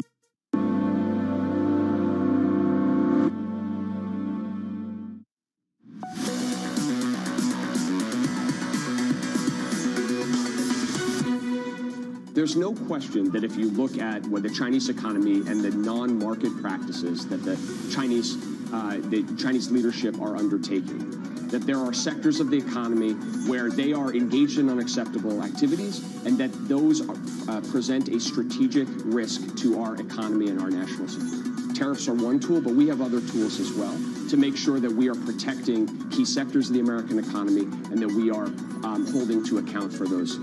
President Biden set to discuss a potential pullback of U.S. tariffs on China. Tariffs on more than $300 billion in Chinese goods as the administration tries to curb surging prices. AMH joins us now from the White House. Anne-Marie, we've heard this for a while. How much closer are we? Well, he's having another meeting today with his close advisors, so it does seem, Jonathan, that he is inching very much more so closer than we were months ago when a lot of this we were discussing about whether or not he should lift some of those tariffs from the Trump-era tariffs on China. The big issue in the administration, of course, is this is a debate between the foreign policy hawks on China and those that are trying to do anything when it comes to easing inflation. But I would say big picture, what you could see from the administration is that domestic policy goals, namely bringing inflation down, bringing down food prices, bringing down the cost of gasoline, has had this administration shift some of their foreign policy goals, like potentially lifting some of these Chinese tariffs, but also the president next week heading off to the kingdom. Important point. AMH in front of the White House. Anne-Marie, thank you. Mohammed and Rick, still with us, I'm pleased to say. Mohammed, straight to you, sir. Can you have a credible forecast on inflation without a decent understanding of what is going to happen with the Chinese economy? Because the stop-start there has confused me, and I imagine it's confused many others too.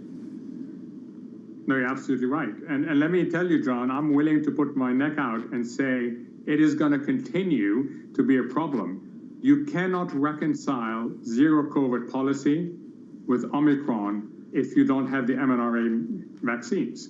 So unless we see China change its vaccine policy, and then it will take time to vaccinate its population, we are going to see a continued attempt to have a zero COVID policy, hit the reality of Omicron, and result in shutdowns and disrupt supply chains. That's just almost a done deal, John, given what this variant of COVID is like. It raises big questions about the credibility of the recent rotation we've seen in the equity market, Rick. Bank of America and Michael Hart out this morning, highlighting that rotation from inflation commodities to deflation tech assets. Your thoughts on that, Rick? Your response to it? Just how credible is that rotation, this bounce we've seen in certain parts of this market? So I think, I think generically that's right. I think it's a lot more nuanced than that. Listen, energy's come off a lot. Materials have come off a lot. You know, so let's break it down. I mean, think of the metals market. I mean, things like copper, aluminum, prices have come down a lot. Those stocks have come down a lot. You know, there's some value there. But boy, if the economy is going to be slow for a while, those are pretty hard. Energy is pretty, you know, as per we just talked about, energy is pretty well supported and will be for a while. We've brought down some exposure in energy, and just because valuations have moved, and you know, relative to forward curves, you know, we think it was worth, and there's some crowding that's gone into that. Listen, I think tech, there's parts of tech, you know, do I think semis are still tricky? If the growth is slow, you know, the oversupply, there's an oversupply of semis, particularly in some space, so that's a tough area. But software companies in an inflationary world, companies are going to spend more on cloud and AI and software. I think those areas to move into or to increase exposure there and parts of big tech, that I think is durable. And that I think, and by the way, those valuations have become, people trading with interest rates. It's like crazy. I mean, top line revenue is, you know, 25, 30%. You get pretty comfortable with these multiples. Well, I was going to say, we're looking ahead to earnings season as well, looking for those revenue numbers, those earnings numbers. Mohammed, many people have come on the show over the last few weeks, and I know you've heard from the same people who have been surprised that we haven't had enough earnings revisions. I've been surprised too. I'm looking at the US dollar that's had something like a 10% rally since the end of Q1 this year. For the S&P 500, I can only really think of one big multinational that's come out and said, this is a big problem, we need to basically pre-announce, and that was Microsoft. Mohammed, you factor in the potential for a recession in Europe. I'm not sure we can even say potential. Let's talk about reality. Have you been surprised by how much the earnings revisions have just remained pretty steady in certain places?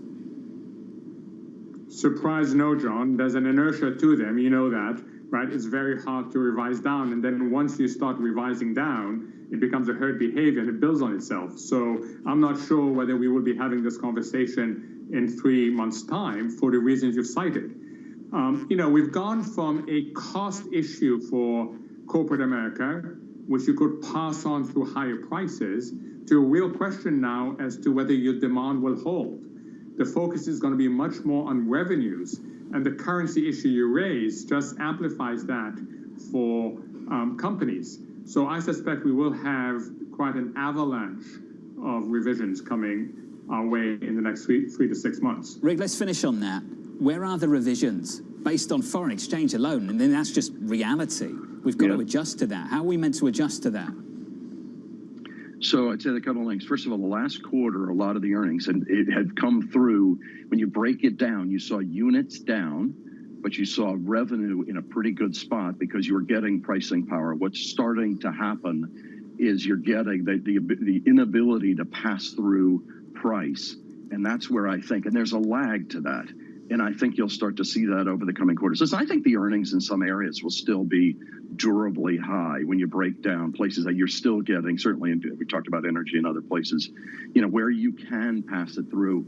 But listen, I think there's a transition taking place. There's a real lag of, gosh, my revenues are good, but my units are declining. And certainly the rate of growth, if not actual descent. Yeah. And now it's, well, I can't get that pricing growth, so you're going to see some reduction. So listen, I think the earnings estimates out there are too high.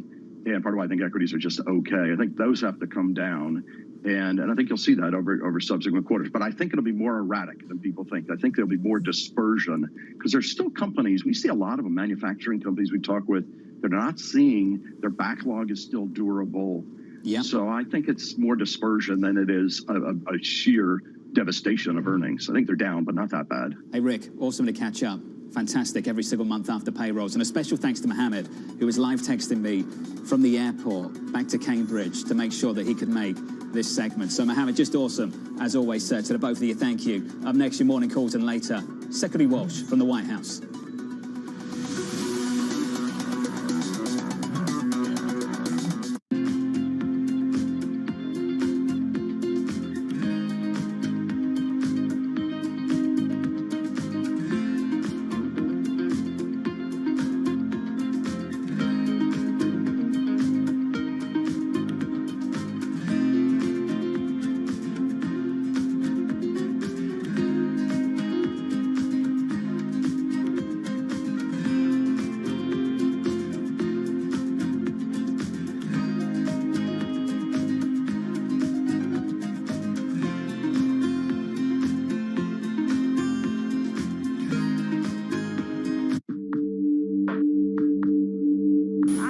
The Delhi airport, and behind me you can see SpiceJet's 737 MAX aircraft.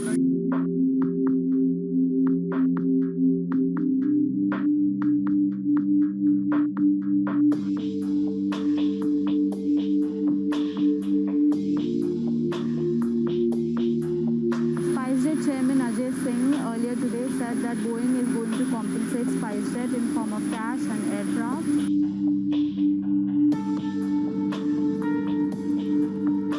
Celebration happening at the Gwalior airport. As you can see, they've literally rolled down the red carpet for SpiceJet Chairman Ajay Singh. There are balloons, there are flowers. This is a big deal for SpiceJet because it is the only Indian operator of Boeing 737 MAX planes currently.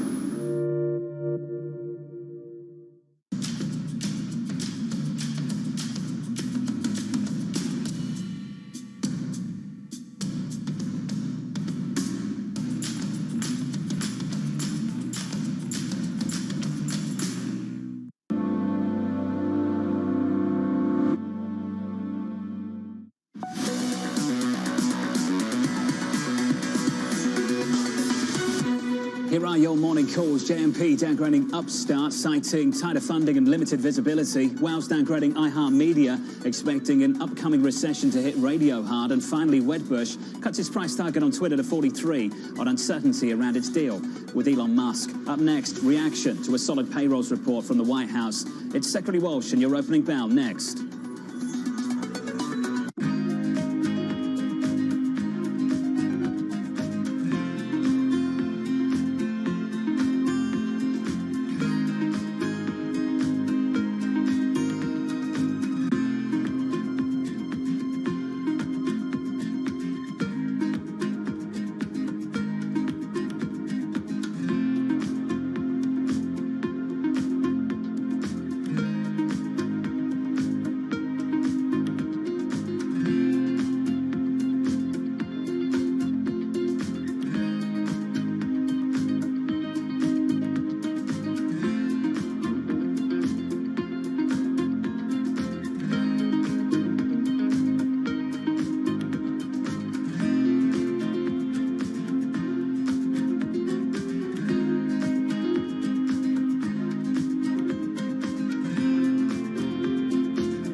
When you think space, you probably think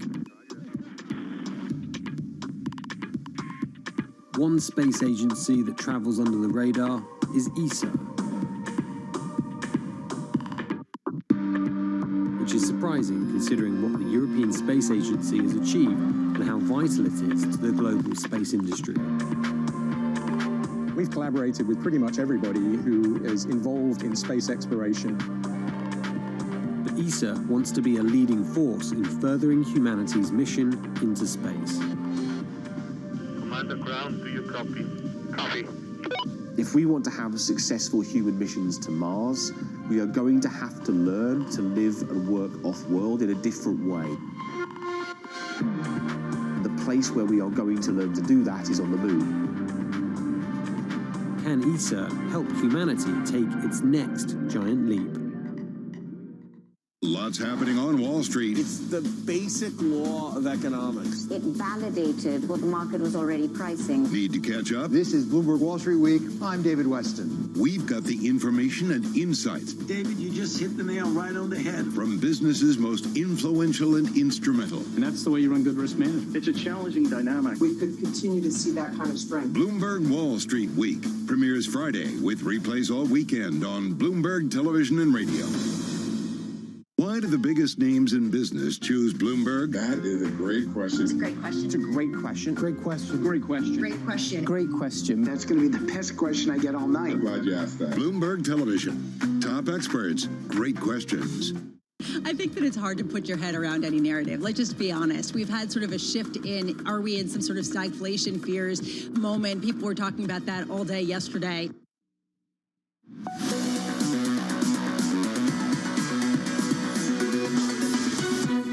The headline number delivers an upside surprise on payrolls Friday this morning. Good morning. Off the back of it, equities lower.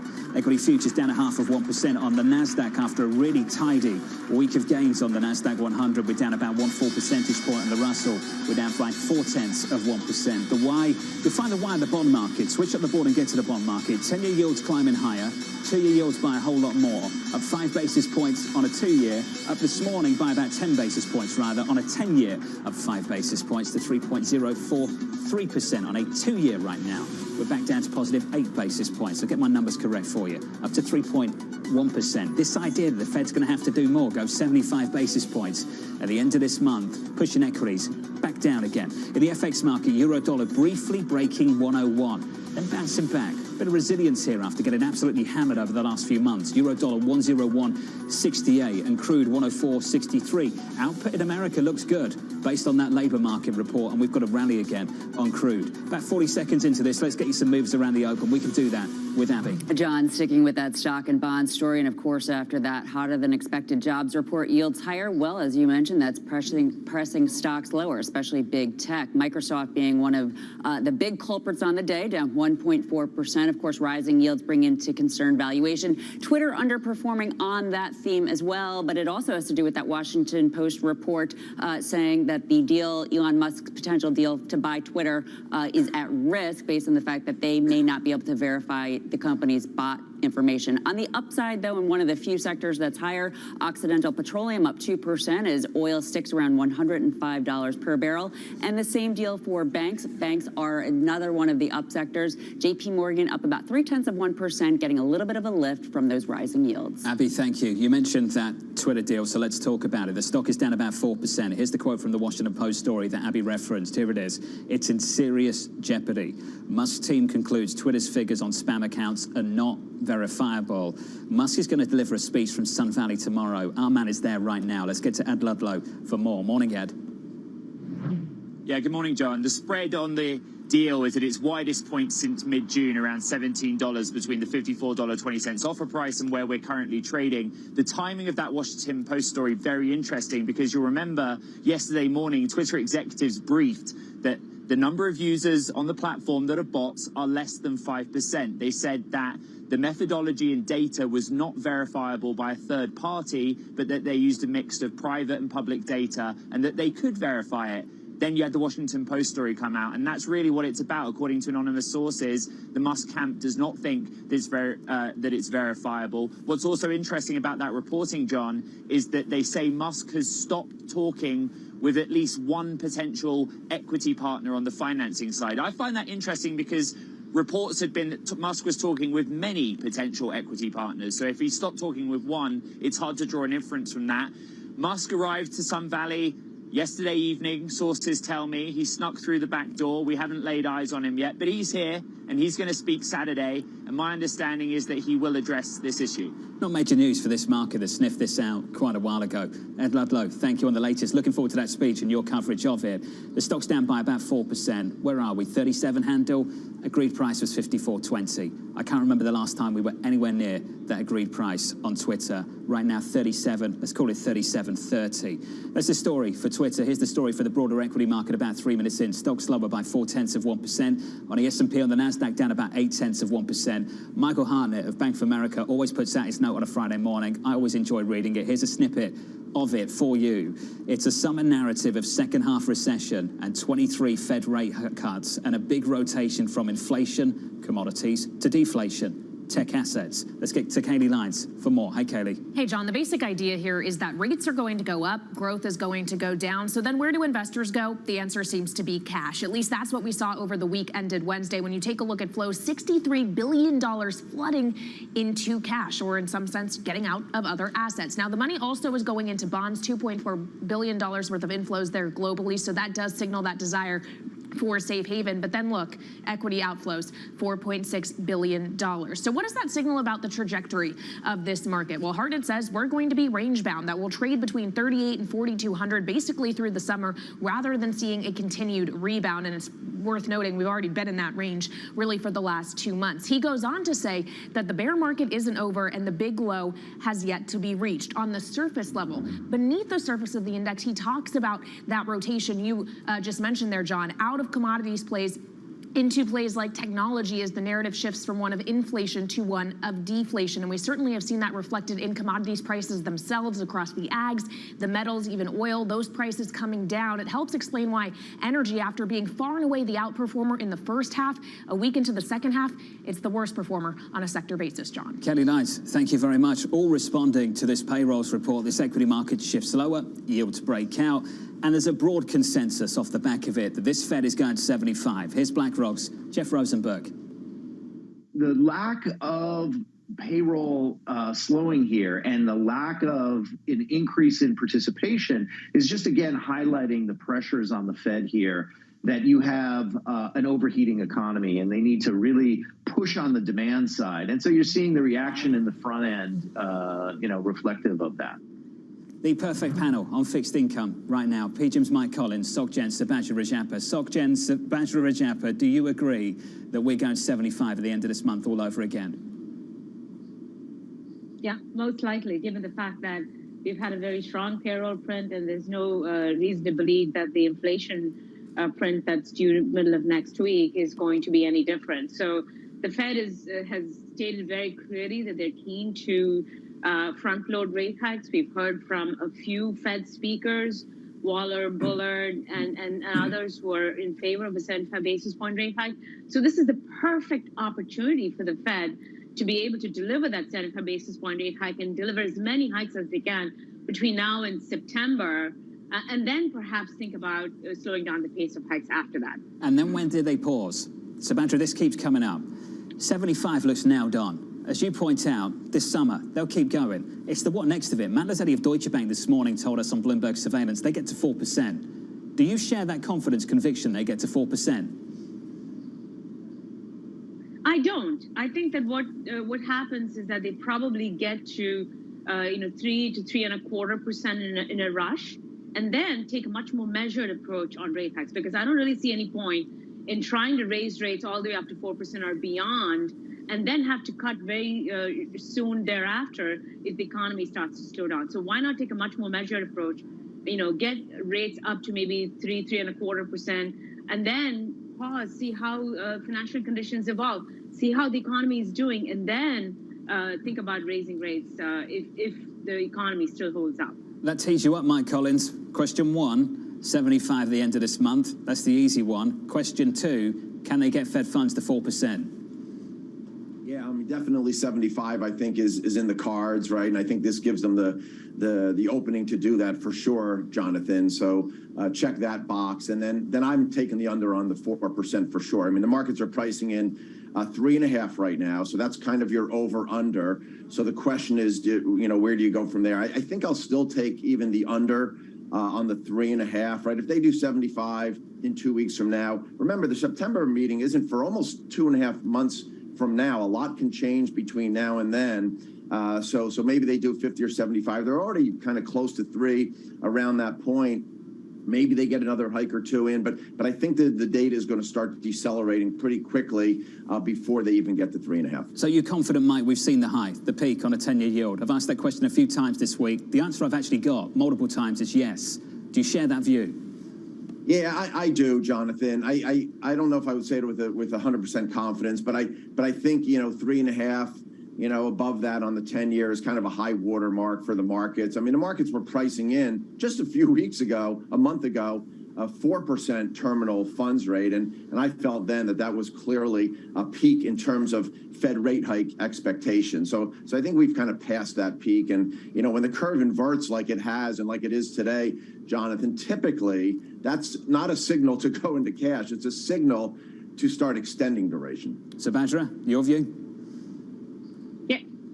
No, I completely agree with Mike. I think that the curve inversion is something that is a concern for me. The yield curve is going to continue to flatten as the Fed remains pegged on its path towards higher policy rates going forward. But the one thing that we're not really paying attention to is the balance sheet runoff. It's just starting to get underway.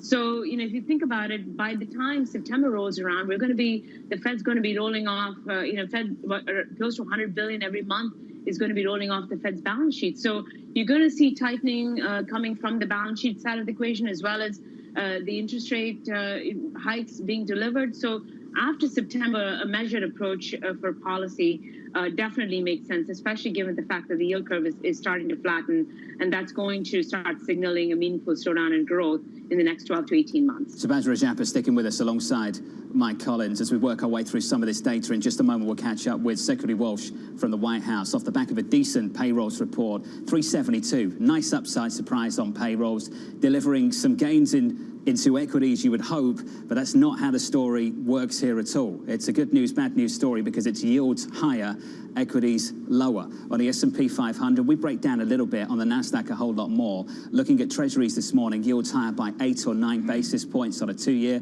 to 3.1%, on a 10-year up 6 basis points right now to about 3.052% going into the Fed later this month. From New York City on Bloomberg TV and on Bloomberg Radio, I'm Jonathan Ferro. I'm very pleased to say that we are going to be joined by Secretary Walsh in just a moment. I want to take the opportunity to troll back Tom Keene, who's been trolling me all morning, because I know he can hear me in the radio booth now. Just so you know, Tom messages me every other minute when the market gets open to give me Dow quotes. Tom Keene tells me we're down 44. So thank you, Tom, for sharing that with me. I'll do credit spreads a little bit later. Secretary Walsh, I'm pleased to say, joins us right now. Secretary, great to catch up with you, sir. Really decent payrolls report in the view of so many people. Your perspective, please, sir, first of all. Yeah. No, it was a good report. I think the couple things that I'm very happy to see in the private sector, we're seeing employment back to pre-pandemic levels. In the manufacturing sector, same thing. In the childcare sector, for the first time, quite honestly, in a little bit, we've seen some gains, which means that our childcare facilities are getting a little bit back to, I wouldn't call them back to what they were pre-pandemic, but we're seeing some growth there. Warehousing and obviously manufacturing, we're seeing some great growth there as well. So we're seeing our job economy moving forward. The wage growth, we're seeing the biggest, well, some of the biggest gain in the lowest income earners, which is good. Obviously, we're still dealing with inflation, and the wage growth isn't quite keeping up with inflation. But I think what we want to do is actually bring inflation down. So we have to continue to move forward. But this shows that where the country is, with President Biden laying out the plans when he took office, is still moving forward on the job side. But as you just mentioned, there's still a lot of unanswered questions about the economy. It's still kind of in a very interesting place. Secretary Walsh, I've relied on you over the last few months to give me updates on what's happening on the West Coast. I understand the contract with the West Coast Port Union expired and talks are ongoing. You've said a few times on this program that you're not concerned. Are you concerned now? No, I'm not concerned because both parties put a statement out, two statements now, letting people know that they're going to continue negotiations when the contract expires July 1st. I've spoken, I didn't speak to them this week, I spoke to both sides last week. They both said it's moving in the right direction, both sides, I should say, the unions and the companies. And obviously, we haven't had that issue yet that might pop up that will cause a little indigestion for both sides. But I like where it's going. You know, the interesting thing about this negotiation, it doesn't start until 6 weeks prior to the expiration of the contract.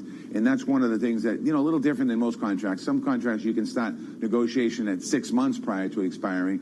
But I feel good where we're going. I know there's a lot at stake. Clearly, we don't want to have any issues like we did last holiday season and last fall with boats out with ships out in the harbor and not getting supplies in. So I do feel good where we are during today. Secretary Walsh, as you know, this is a really important topic, and I can take your word for it that you feel good, but other members of the audience might not. Can you help them understand what's at stake here and the details of the negotiations? What's stopping this one from closing? What's the gap? How big's the gap, and what's it over?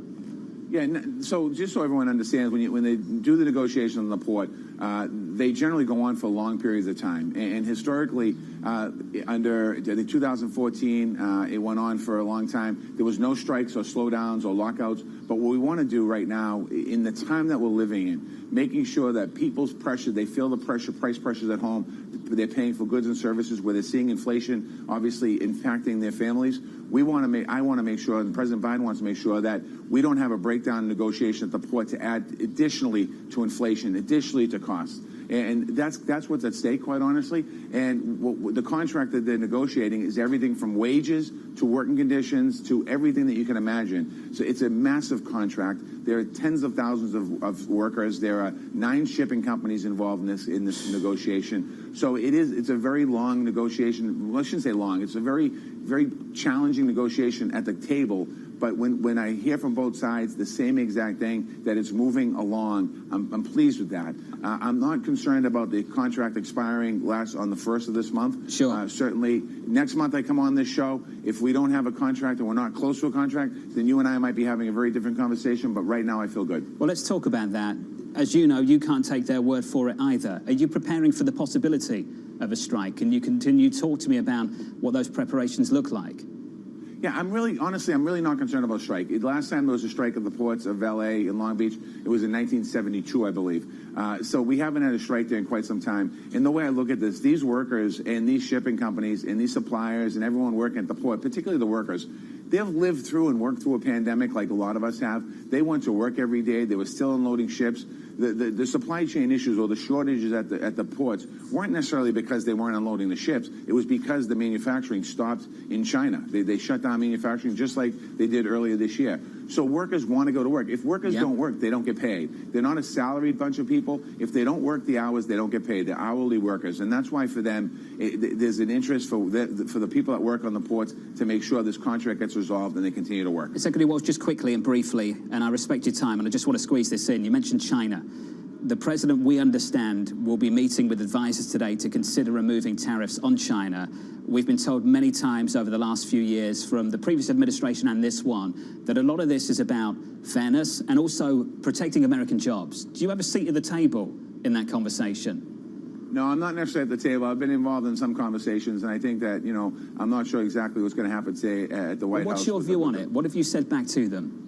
I mean, I think it's above my pay grade as far as where I am right now. But I think that I think having this conversation is really important because we're thinking about the pressures of inflation, but we're also got to keep an eye on the jobs that are here in the United States. And the president has certainly laid out in the beginning of his presidency a big opportunity to create more opportunities in manufacturing in the United States of America. One thing that's indirectly related, the Bipartisan Innovation Act that's in front of Congress right now, that's an important piece of legislation to pass because that would allow us the opportunity to build more in America and have more products built in America. Some of what we're seeing right now in America is the computer chips that are in all of our phones and our doorbells, and we're doing it right now on TV. We should be making those in the United States of America. That's an opportunity for us to help relieve long-term inflationary pressures down the road. Next time we're in Washington, D.C., Tom Keene and I would love to catch up with you, Secretary. It's great to catch up with you now. Secretary Walsh there from outside the White House. Coming up, earnings guidance souring the most since 2019. It looks like we're going to have an earnings drop next year. And I don't think that that's going to be reflected so much in second quarter EPS. It won't be a quarter of big upward surprises. That conversation up next.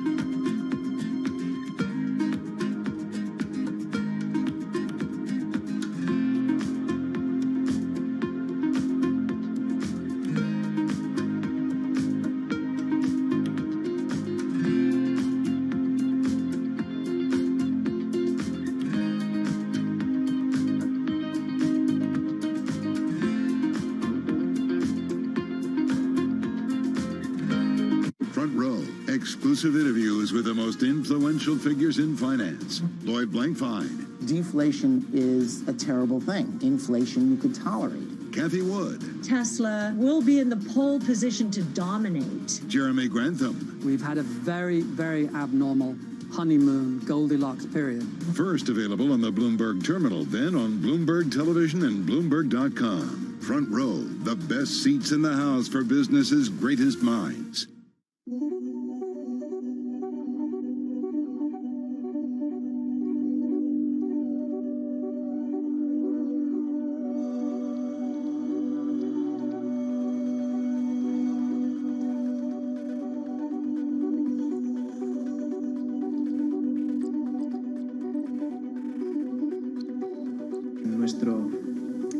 Nuestro experimento, no hemos pintado todos los edificios de blanco, sino estos más asequibles de pintar.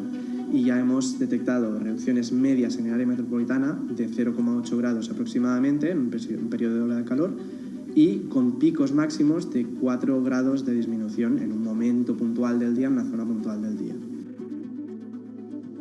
Y como dices, en una ciudad como Barcelona funciona incluso mejor que las zonas verdes, según las modificaciones nos detectan incrementos, o sea, disminuciones de temperaturas mayores con tejados blancos que con incrementos de zonas verdes como tienen planteados el plan director urbanístico.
This Fed isn't stopping. This Fed is going to do 75 basis points and when it meets this month. And this Fed needs to catch up, John. They're not just reacting, they are catching up. And that's why they simply cannot wait. And 75 is the new 50 now, for now.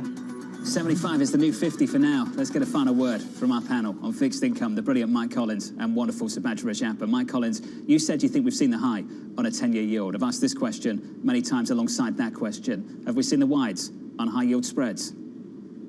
That's a tougher one, right, John? Right now, high yield spreads are bouncing around close to 600 basis points, or at least they hit that a week or so ago. And I think what that's pricing in is a mild recession, right? So if you think we're going to have a mild recession, and I think we are, right? I think that's a foregone conclusion. You're going to have a few quarters of negative real GDP over the next year. You're going to have earnings continue to come down, maybe even some earnings contraction and declines. You're going to have defaults increase a little bit. That's priced in. Everybody knows that. What's not priced in is a deep recession, a big decline in earnings, and a big increase in defaults. And I don't think that that's necessarily in the cards. So I think you're seeing value here. But of course, if that recession risk gets worse, spreads could certainly widen from here. Subhadra, you get the final word. Looking ahead to CPI next week, 8.8% in our survey right now. Subhadra, what are you and the team at SocGen looking for next week? Yeah, no, I think that next week's number, it's almost a foregone conclusion. It's going to be in and around consensus, and even if it's slightly lower, it's not really going to change the trajectory for the Fed for the July meeting. So I think 75 basis points is pretty much baked in the cards. The question really for me is sort of the details of the report. If we start seeing any parts of the report starting to show signs of inflation pressures starting to ease. I think you've had this discussion earlier on in your program where which sectors are sticky and which sectors are not, you are going to see perhaps some signs of demand destruction, some signs that consumers actually retrenching, and those are the data points that I'd be looking closely towards. Subhadra Jaffa, Mike Collins, to the both of you, fantastic as always. Thank you. Just got a message on the Bloomberg from the cheap seats in the back. No way of high yield spreads peaked, and no, a recession, any kind of recession, is definitely not priced in. The view of someone, a Bloomberg subscriber whose name I won't share right now. Coming up, your trading diary from New York. This is Bloomberg.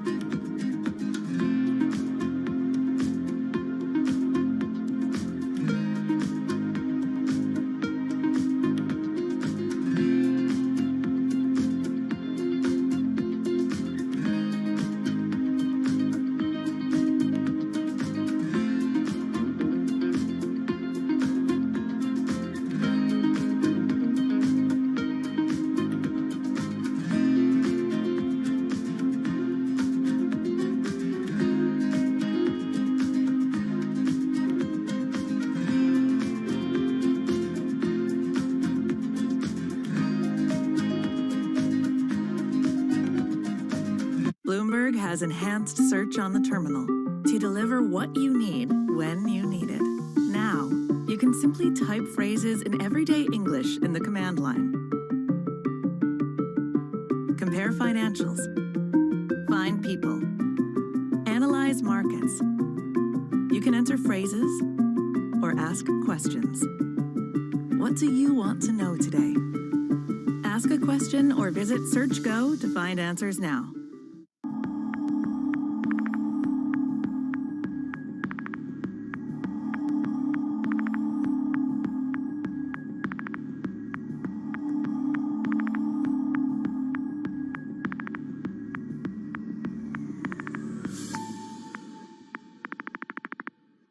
I think what we're seeing during this period of time is that communicating via video is not a fad. We are using it in all aspects of our lives, for work, for learning, for communicating, for staying in touch.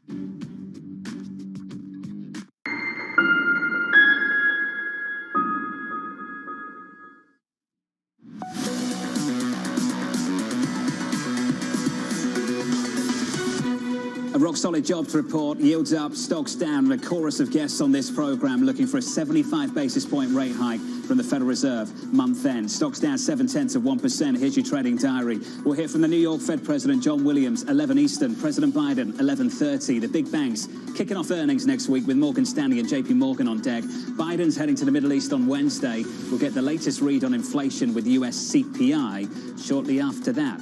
From New York this morning, good morning. This was the countdown to the open. This is Bloomberg.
When you think of cutting-edge technology at sea, you might be thinking of stuff like this. But there's an incoming revolution on the high seas that isn't quite as sexy, but could be significantly more impactful. Container shipping is the key component of global trade. About 80 or 90% of all the world's goods are transported at sea at some point. But there's a significant unseen cost to the modern era of global commerce. About 3% of all the world's CO2 emissions come from shipping. 3% may not sound like a lot, but that's roughly comparable to the entire CO2 output of Germany. Since reducing trade isn't a likely option, what about a technological improvement to help reduce the emissions from these well-stocked maritime behemoths?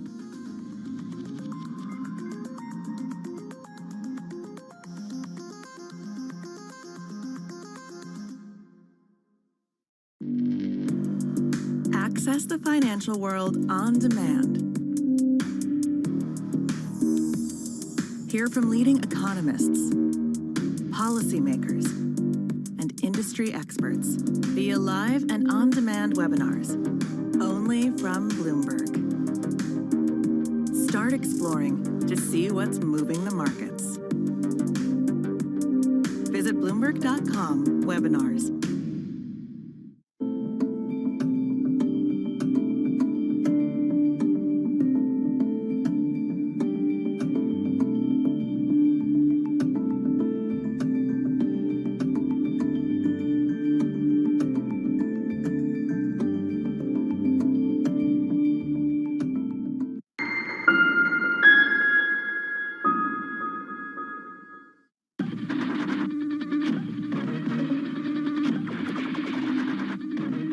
Pepsi's Number Fever campaign in the Philippines has probably gone down in history as one of the biggest marketing disasters in history, mainly because of a human error that led Pepsi to print more winning caps than they planned. The resulting chaos caused riots, civil unrest, and even deaths. Reporting this story took over a year, and it resulted in me flying to Manila in the Philippines to meet unlucky winners and to find out exactly what happened back then in the 1990s.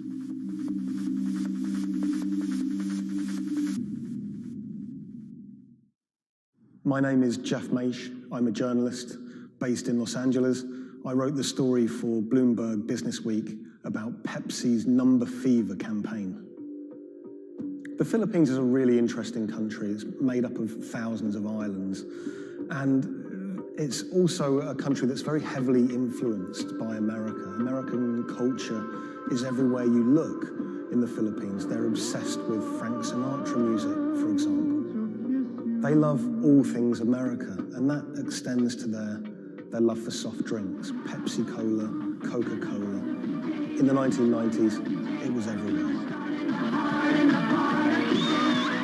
Pepsi and Coca-Cola were embroiled in what is now known as the Cola Wars. It was a fierce battle for market dominance. Number Fever was already a really popular promotion. It had been rolled out in America to great success. And so Pepsi decided to roll it out internationally, particularly in Asia. They thought it was the answer to their problems. They thought it could finally help them beat their biggest competitor.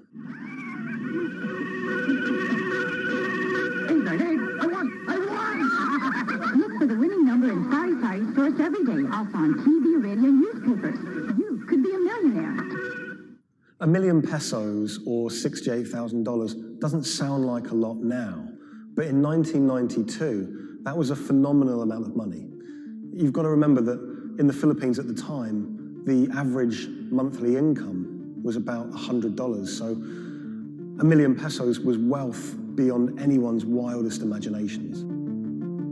Number Fever caught fire in the Philippines. Kids were saving up their pocket money to buy a bottle of Pepsi. Parents were squirreling away all of the bottle caps in bags. You would walk down the street and people were going through trash trying to find discarded bottle caps. It was a national phenomenon. Pepsi boasted that half the population of the Philippines was playing it. Number Fever boosted Pepsi's sales every month from $10 million to $14 million. It had a huge impact on Pepsi's bottom line. Number Fever quickly became number hysteria. Maids were being jailed for stealing their employers' winning bottle caps. There was even some murders over winning bottle caps. People were fighting in the streets over these caps. There were signs that there were going to be problems with number fever very early. Pepsi had rolled out the competition in Chile, and a garbled fax had caused some kind of problem with the winning number. They'd announced the wrong one in Chile, causing riots. There were signs that there could be big problems ahead if they didn't keep their eye on the ball. So in 1992, Pepsi decided to extend the campaign in the Philippines, and they announced that the competition would go on for a few more weeks. One night, on the television news, they announced the latest winning number, 349. The problem was, 349 had already been allocated as a non-winning number in earlier campaigns. So there were literally hundreds of thousands of bottle caps with 349 just floating around the Philippines. Hundreds of thousands of people all across the Philippines, thousands of islands, were finding winning bottle caps. 349, 349. Some people had 10 lucky 349 bottle caps. People were dancing in the streets, celebrating. They thought their problems were over. They were millionaires. It's still not certain exactly how many winners there were of lucky 349 bottle caps, but we know that Pepsi printed over 600,000 of them. Pepsi realized very early that there was a problem. Hundreds of people started arriving at their bottling plants with their lucky bottle caps. They realized something was seriously wrong. Pepsi tried to solve the problem by offering a small token donation to anyone that brought a lucky bottle cap to their bottling plant. But it wasn't enough. People didn't want just a handful of pesos. People wanted their million-peso prize. Within a year, violent protests and riots outside Pepsi factories would leave dozens injured and 5 people dead. At one Pepsi factory in the Philippines, a grenade was thrown through the window. It killed 3 Pepsi employees. Anacita Rosario was a school teacher living near Manila in the Philippines. She was one of the tragic victims of this whole thing. She was walking to a nearby store to buy some rice one day when a Molotov cocktail was thrown at a Pepsi truck in a violent protest. It bounced under the truck and exploded. It killed her and an innocent bystander who was just a child and injured many others. When I was in the Philippines, I tracked down Anacita's daughter, Cindy, and her husband, Raul. It was clear to me that they were still very upset by the whole thing. You know, a family had been ripped apart by this competition. And Raul told me that he'd never remarried. He'd told me that he'd gone to meet Pepsi executives after his wife was killed. And he was angry. He said to them, you know, this wouldn't have happened if it wasn't for you, if it wasn't for number fever. The biggest revelation from my reporting was rumors that Pepsi was somehow involved in bombing their own trucks. I found a newspaper report with a headline that said, "Pepsi goons bomb their own trucks." And when I visited the MBI, the police department in the Philippines, they presented me with documents and interviews with people who claimed that Pepsi had paid them to cause riots and to cause trouble outside their plants in order to destabilize the situation and to frame the owners of the coalitions that were fighting them to try and curry favor. I just thought that was so shocking. And of course, Pepsi denied it, but how bizarre that a company would be accused of bombing their own trucks.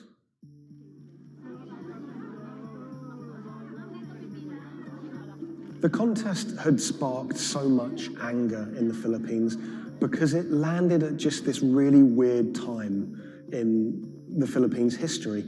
It was during a crazy election that was racked with allegations of fraud. The Philippines was in a kind of love-hate relationship with America. They loved, obviously, the American aid and finances that was pouring into the country, but at the same time, they yearned for independence. They wanted to be their own country. Vicente Del Fierro was a local preacher living in Manila, and he hated the number fever campaign. Del Fierro thought Pepsi's number fever campaign was just one of the many ways that America was asserting its dominance over a third world country. He hated seeing his fellow countrymen get ripped off, in his eyes, by this huge multinational American company. He wanted justice. Del Fierro rounded up over 800 winners of 349 bottle caps, and he got them all together to sue Pepsi for over $400 million to be divided between those holders of lucky bottle caps. Del Fierro took money from some of the people who could afford it. They paid him 500 pesos to help with legal fees, but for people who couldn't afford the money, he would just represent them pro bono. The alliance is to build up pressure on Pepsi. And so you see people marching in the streets. So we have mounted our own campaign, even in the U.S. He flew to America and he hired two consumer lawyers here in America to take on Pepsi. He had a meeting at Pepsi's headquarters to try and resolve the problem, but he said he wanted to take it all the way to the highest courts in America. When those cases were heard in America, those courts decided that this was a problem that should be heard in the Philippines, not in America. Back in the Philippines, Del Fierro continued his case in the Filipino courts. At one stage, there were arrest warrants handed out for 9 Pepsi-Cola executives, which he saw as a big victory. We don't know if those arrest warrants were ever upheld, but it made newspaper headlines across the country. Pepsi did not take kindly to Del Fierro's campaign. They tried everything to shut him down. They sued him for libel.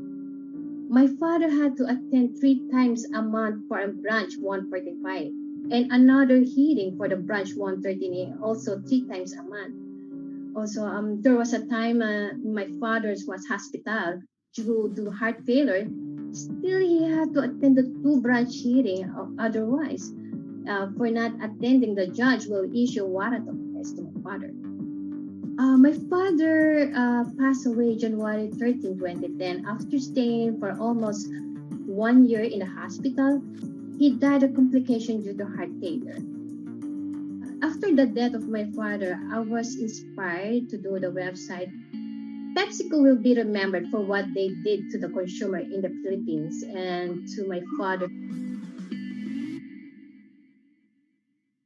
When I reached out to Pepsi for comment for this story, they claimed that they didn't have access to anyone who was working at Pepsi that was around in those days. They also said that during COVID-19, they didn't have access to their documents about this, but you know, they were very careful to say that they were sorry for everything that happened, and we do know that Pepsi did try everything to try and make this right. The Pepsi number fever disaster cost the company millions. We know that they paid up to $10 million in those goodwill payments, but the financial effect could be much greater. After the disaster, we know that Pepsi sales dipped. They were overtaken by Coca-Cola again. Pepsi's number fever disaster changed the legacy of that soft drink in the Philippines forever. Some people of a certain age won't touch it. For many people, Pepsi is a taboo word. A lot of the people that I spoke to were still quite traumatized by their experience, by that experience of winning 1 million pesos, losing it, and then returning to their normal life in poverty in Manila.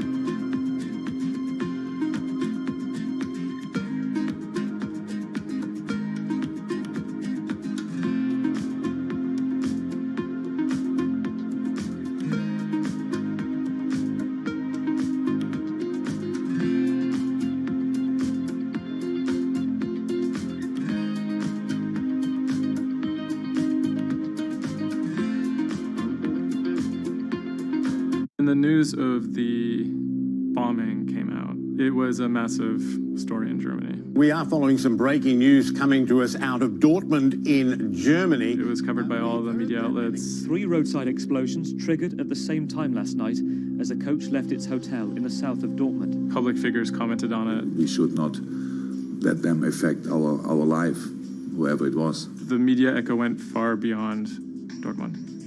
I think it was front page news in every single big paper around Europe. Everyone thought of like a terrorist attack, and people were scared that throughout the city in Dortmund there was more attacks to be happening. Unbeknownst to investigators, just after the bomb went off and the players of the team were shell-shocked, the person who had masterminded the attack was actually sitting in the hotel eating steak and sweet potatoes.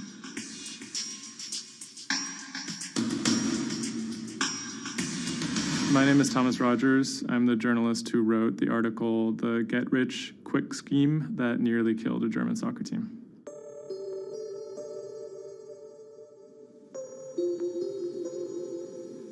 Dortmund is a mid-sized city in the western part of Germany in a state called North Rhine-Westphalia.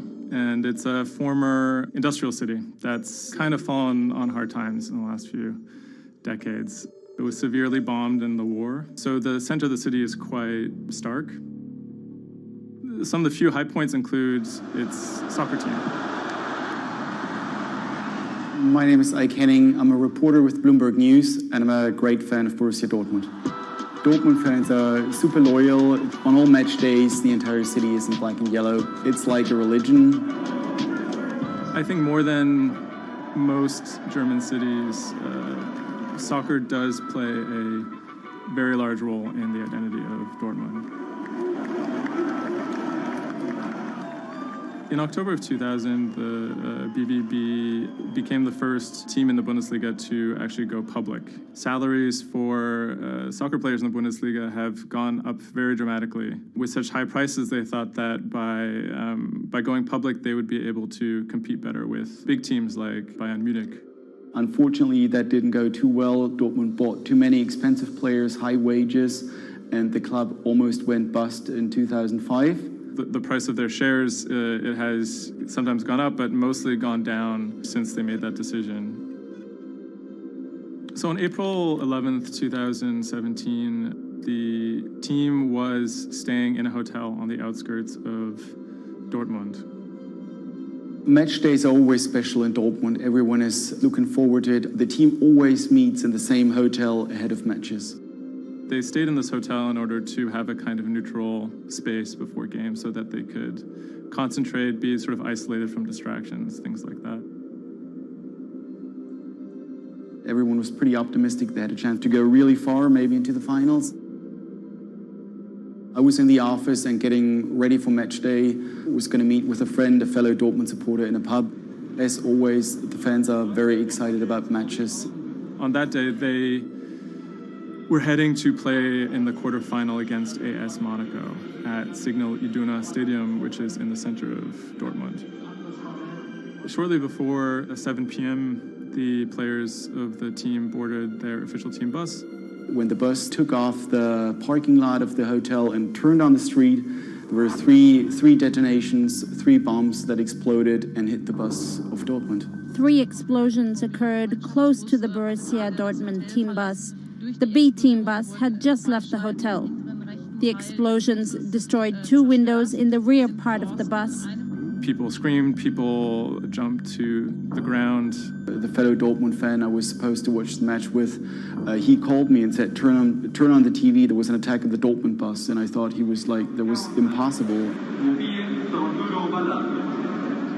Some of the players screamed at the driver to keep driving as fast as possible because they were worried that people might storm the bus. German investigators say the explosive devices used in the attack on the Borussia Dortmund bus contained metal pins, and that one had pierced a seat headrest. Unbeknownst to the team members, the actual mastermind behind the attack was, as they were disembarking the bus, was actually eating steak and sweet potatoes at the hotel they had just left.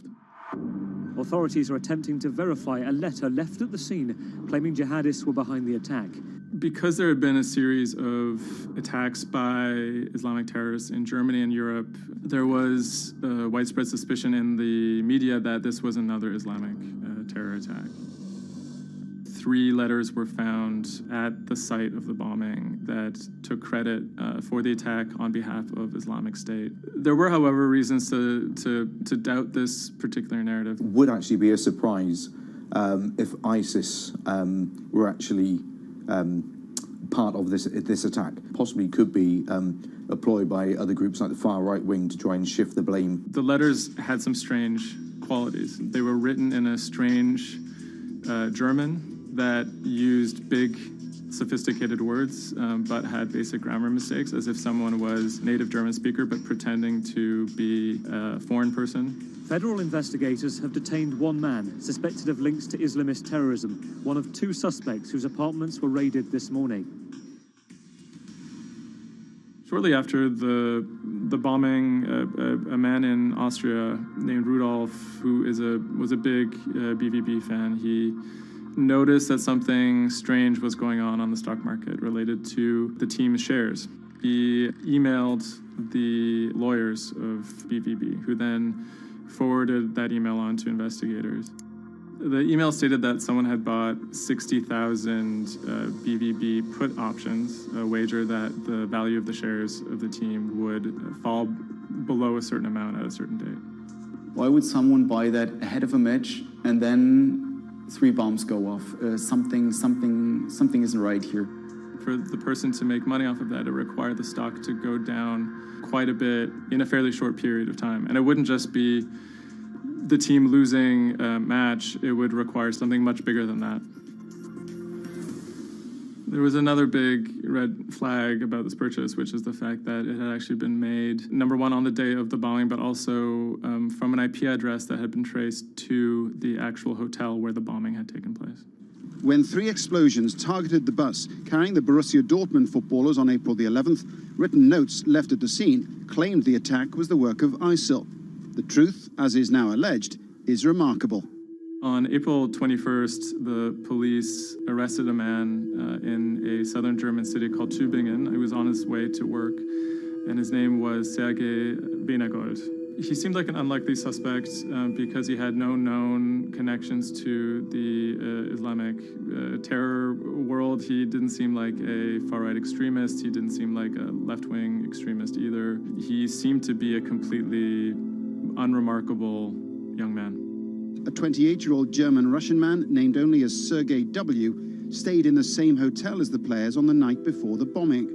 He specifically requested an upper room overlooking the bushes where the explosive devices were hidden. The media dissected why he would do that, what was his past. He had been inspired by the 2015 terror attack in Paris. And he noticed that in the aftermath of the attack, the stocks of French companies went down. And he believed that if an attack took place that was directed at a specific company, that the decrease in stock price for that company would be even more dramatic.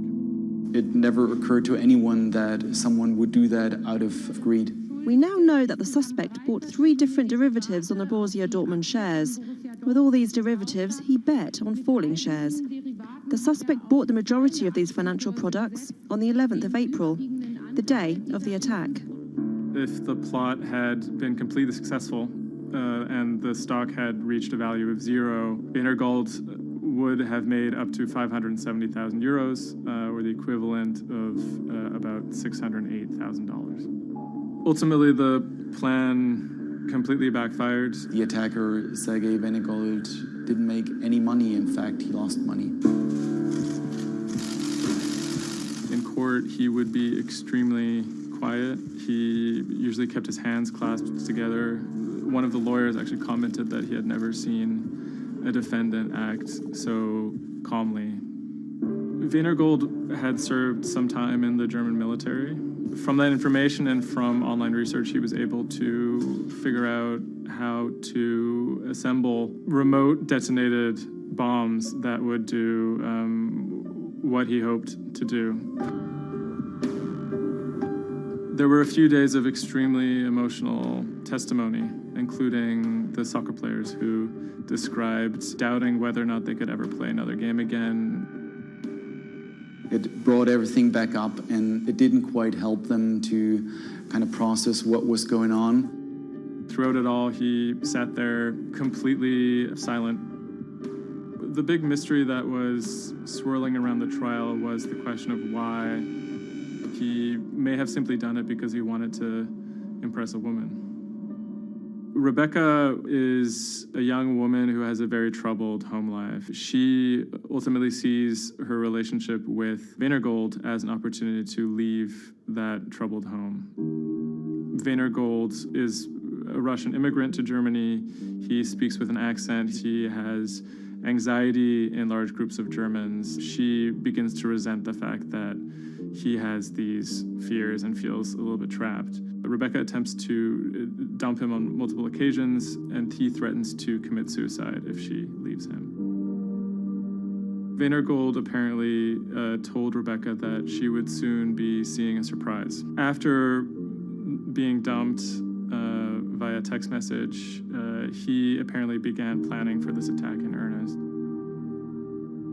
Weinergold was charged with 28 counts of attempted murder, which carried a maximum sentence in Germany of life in prison. He claimed that he had nothing to do with the attack, but as time went on, he admitted that he had actually been the person who had built the explosives and had set them off. But he claimed that he didn't want to actually kill anybody. Ultimately, Weinergold didn't receive the harshest possible sentence. He was given 14 years in prison, but it's still a considerable amount in jail in Germany.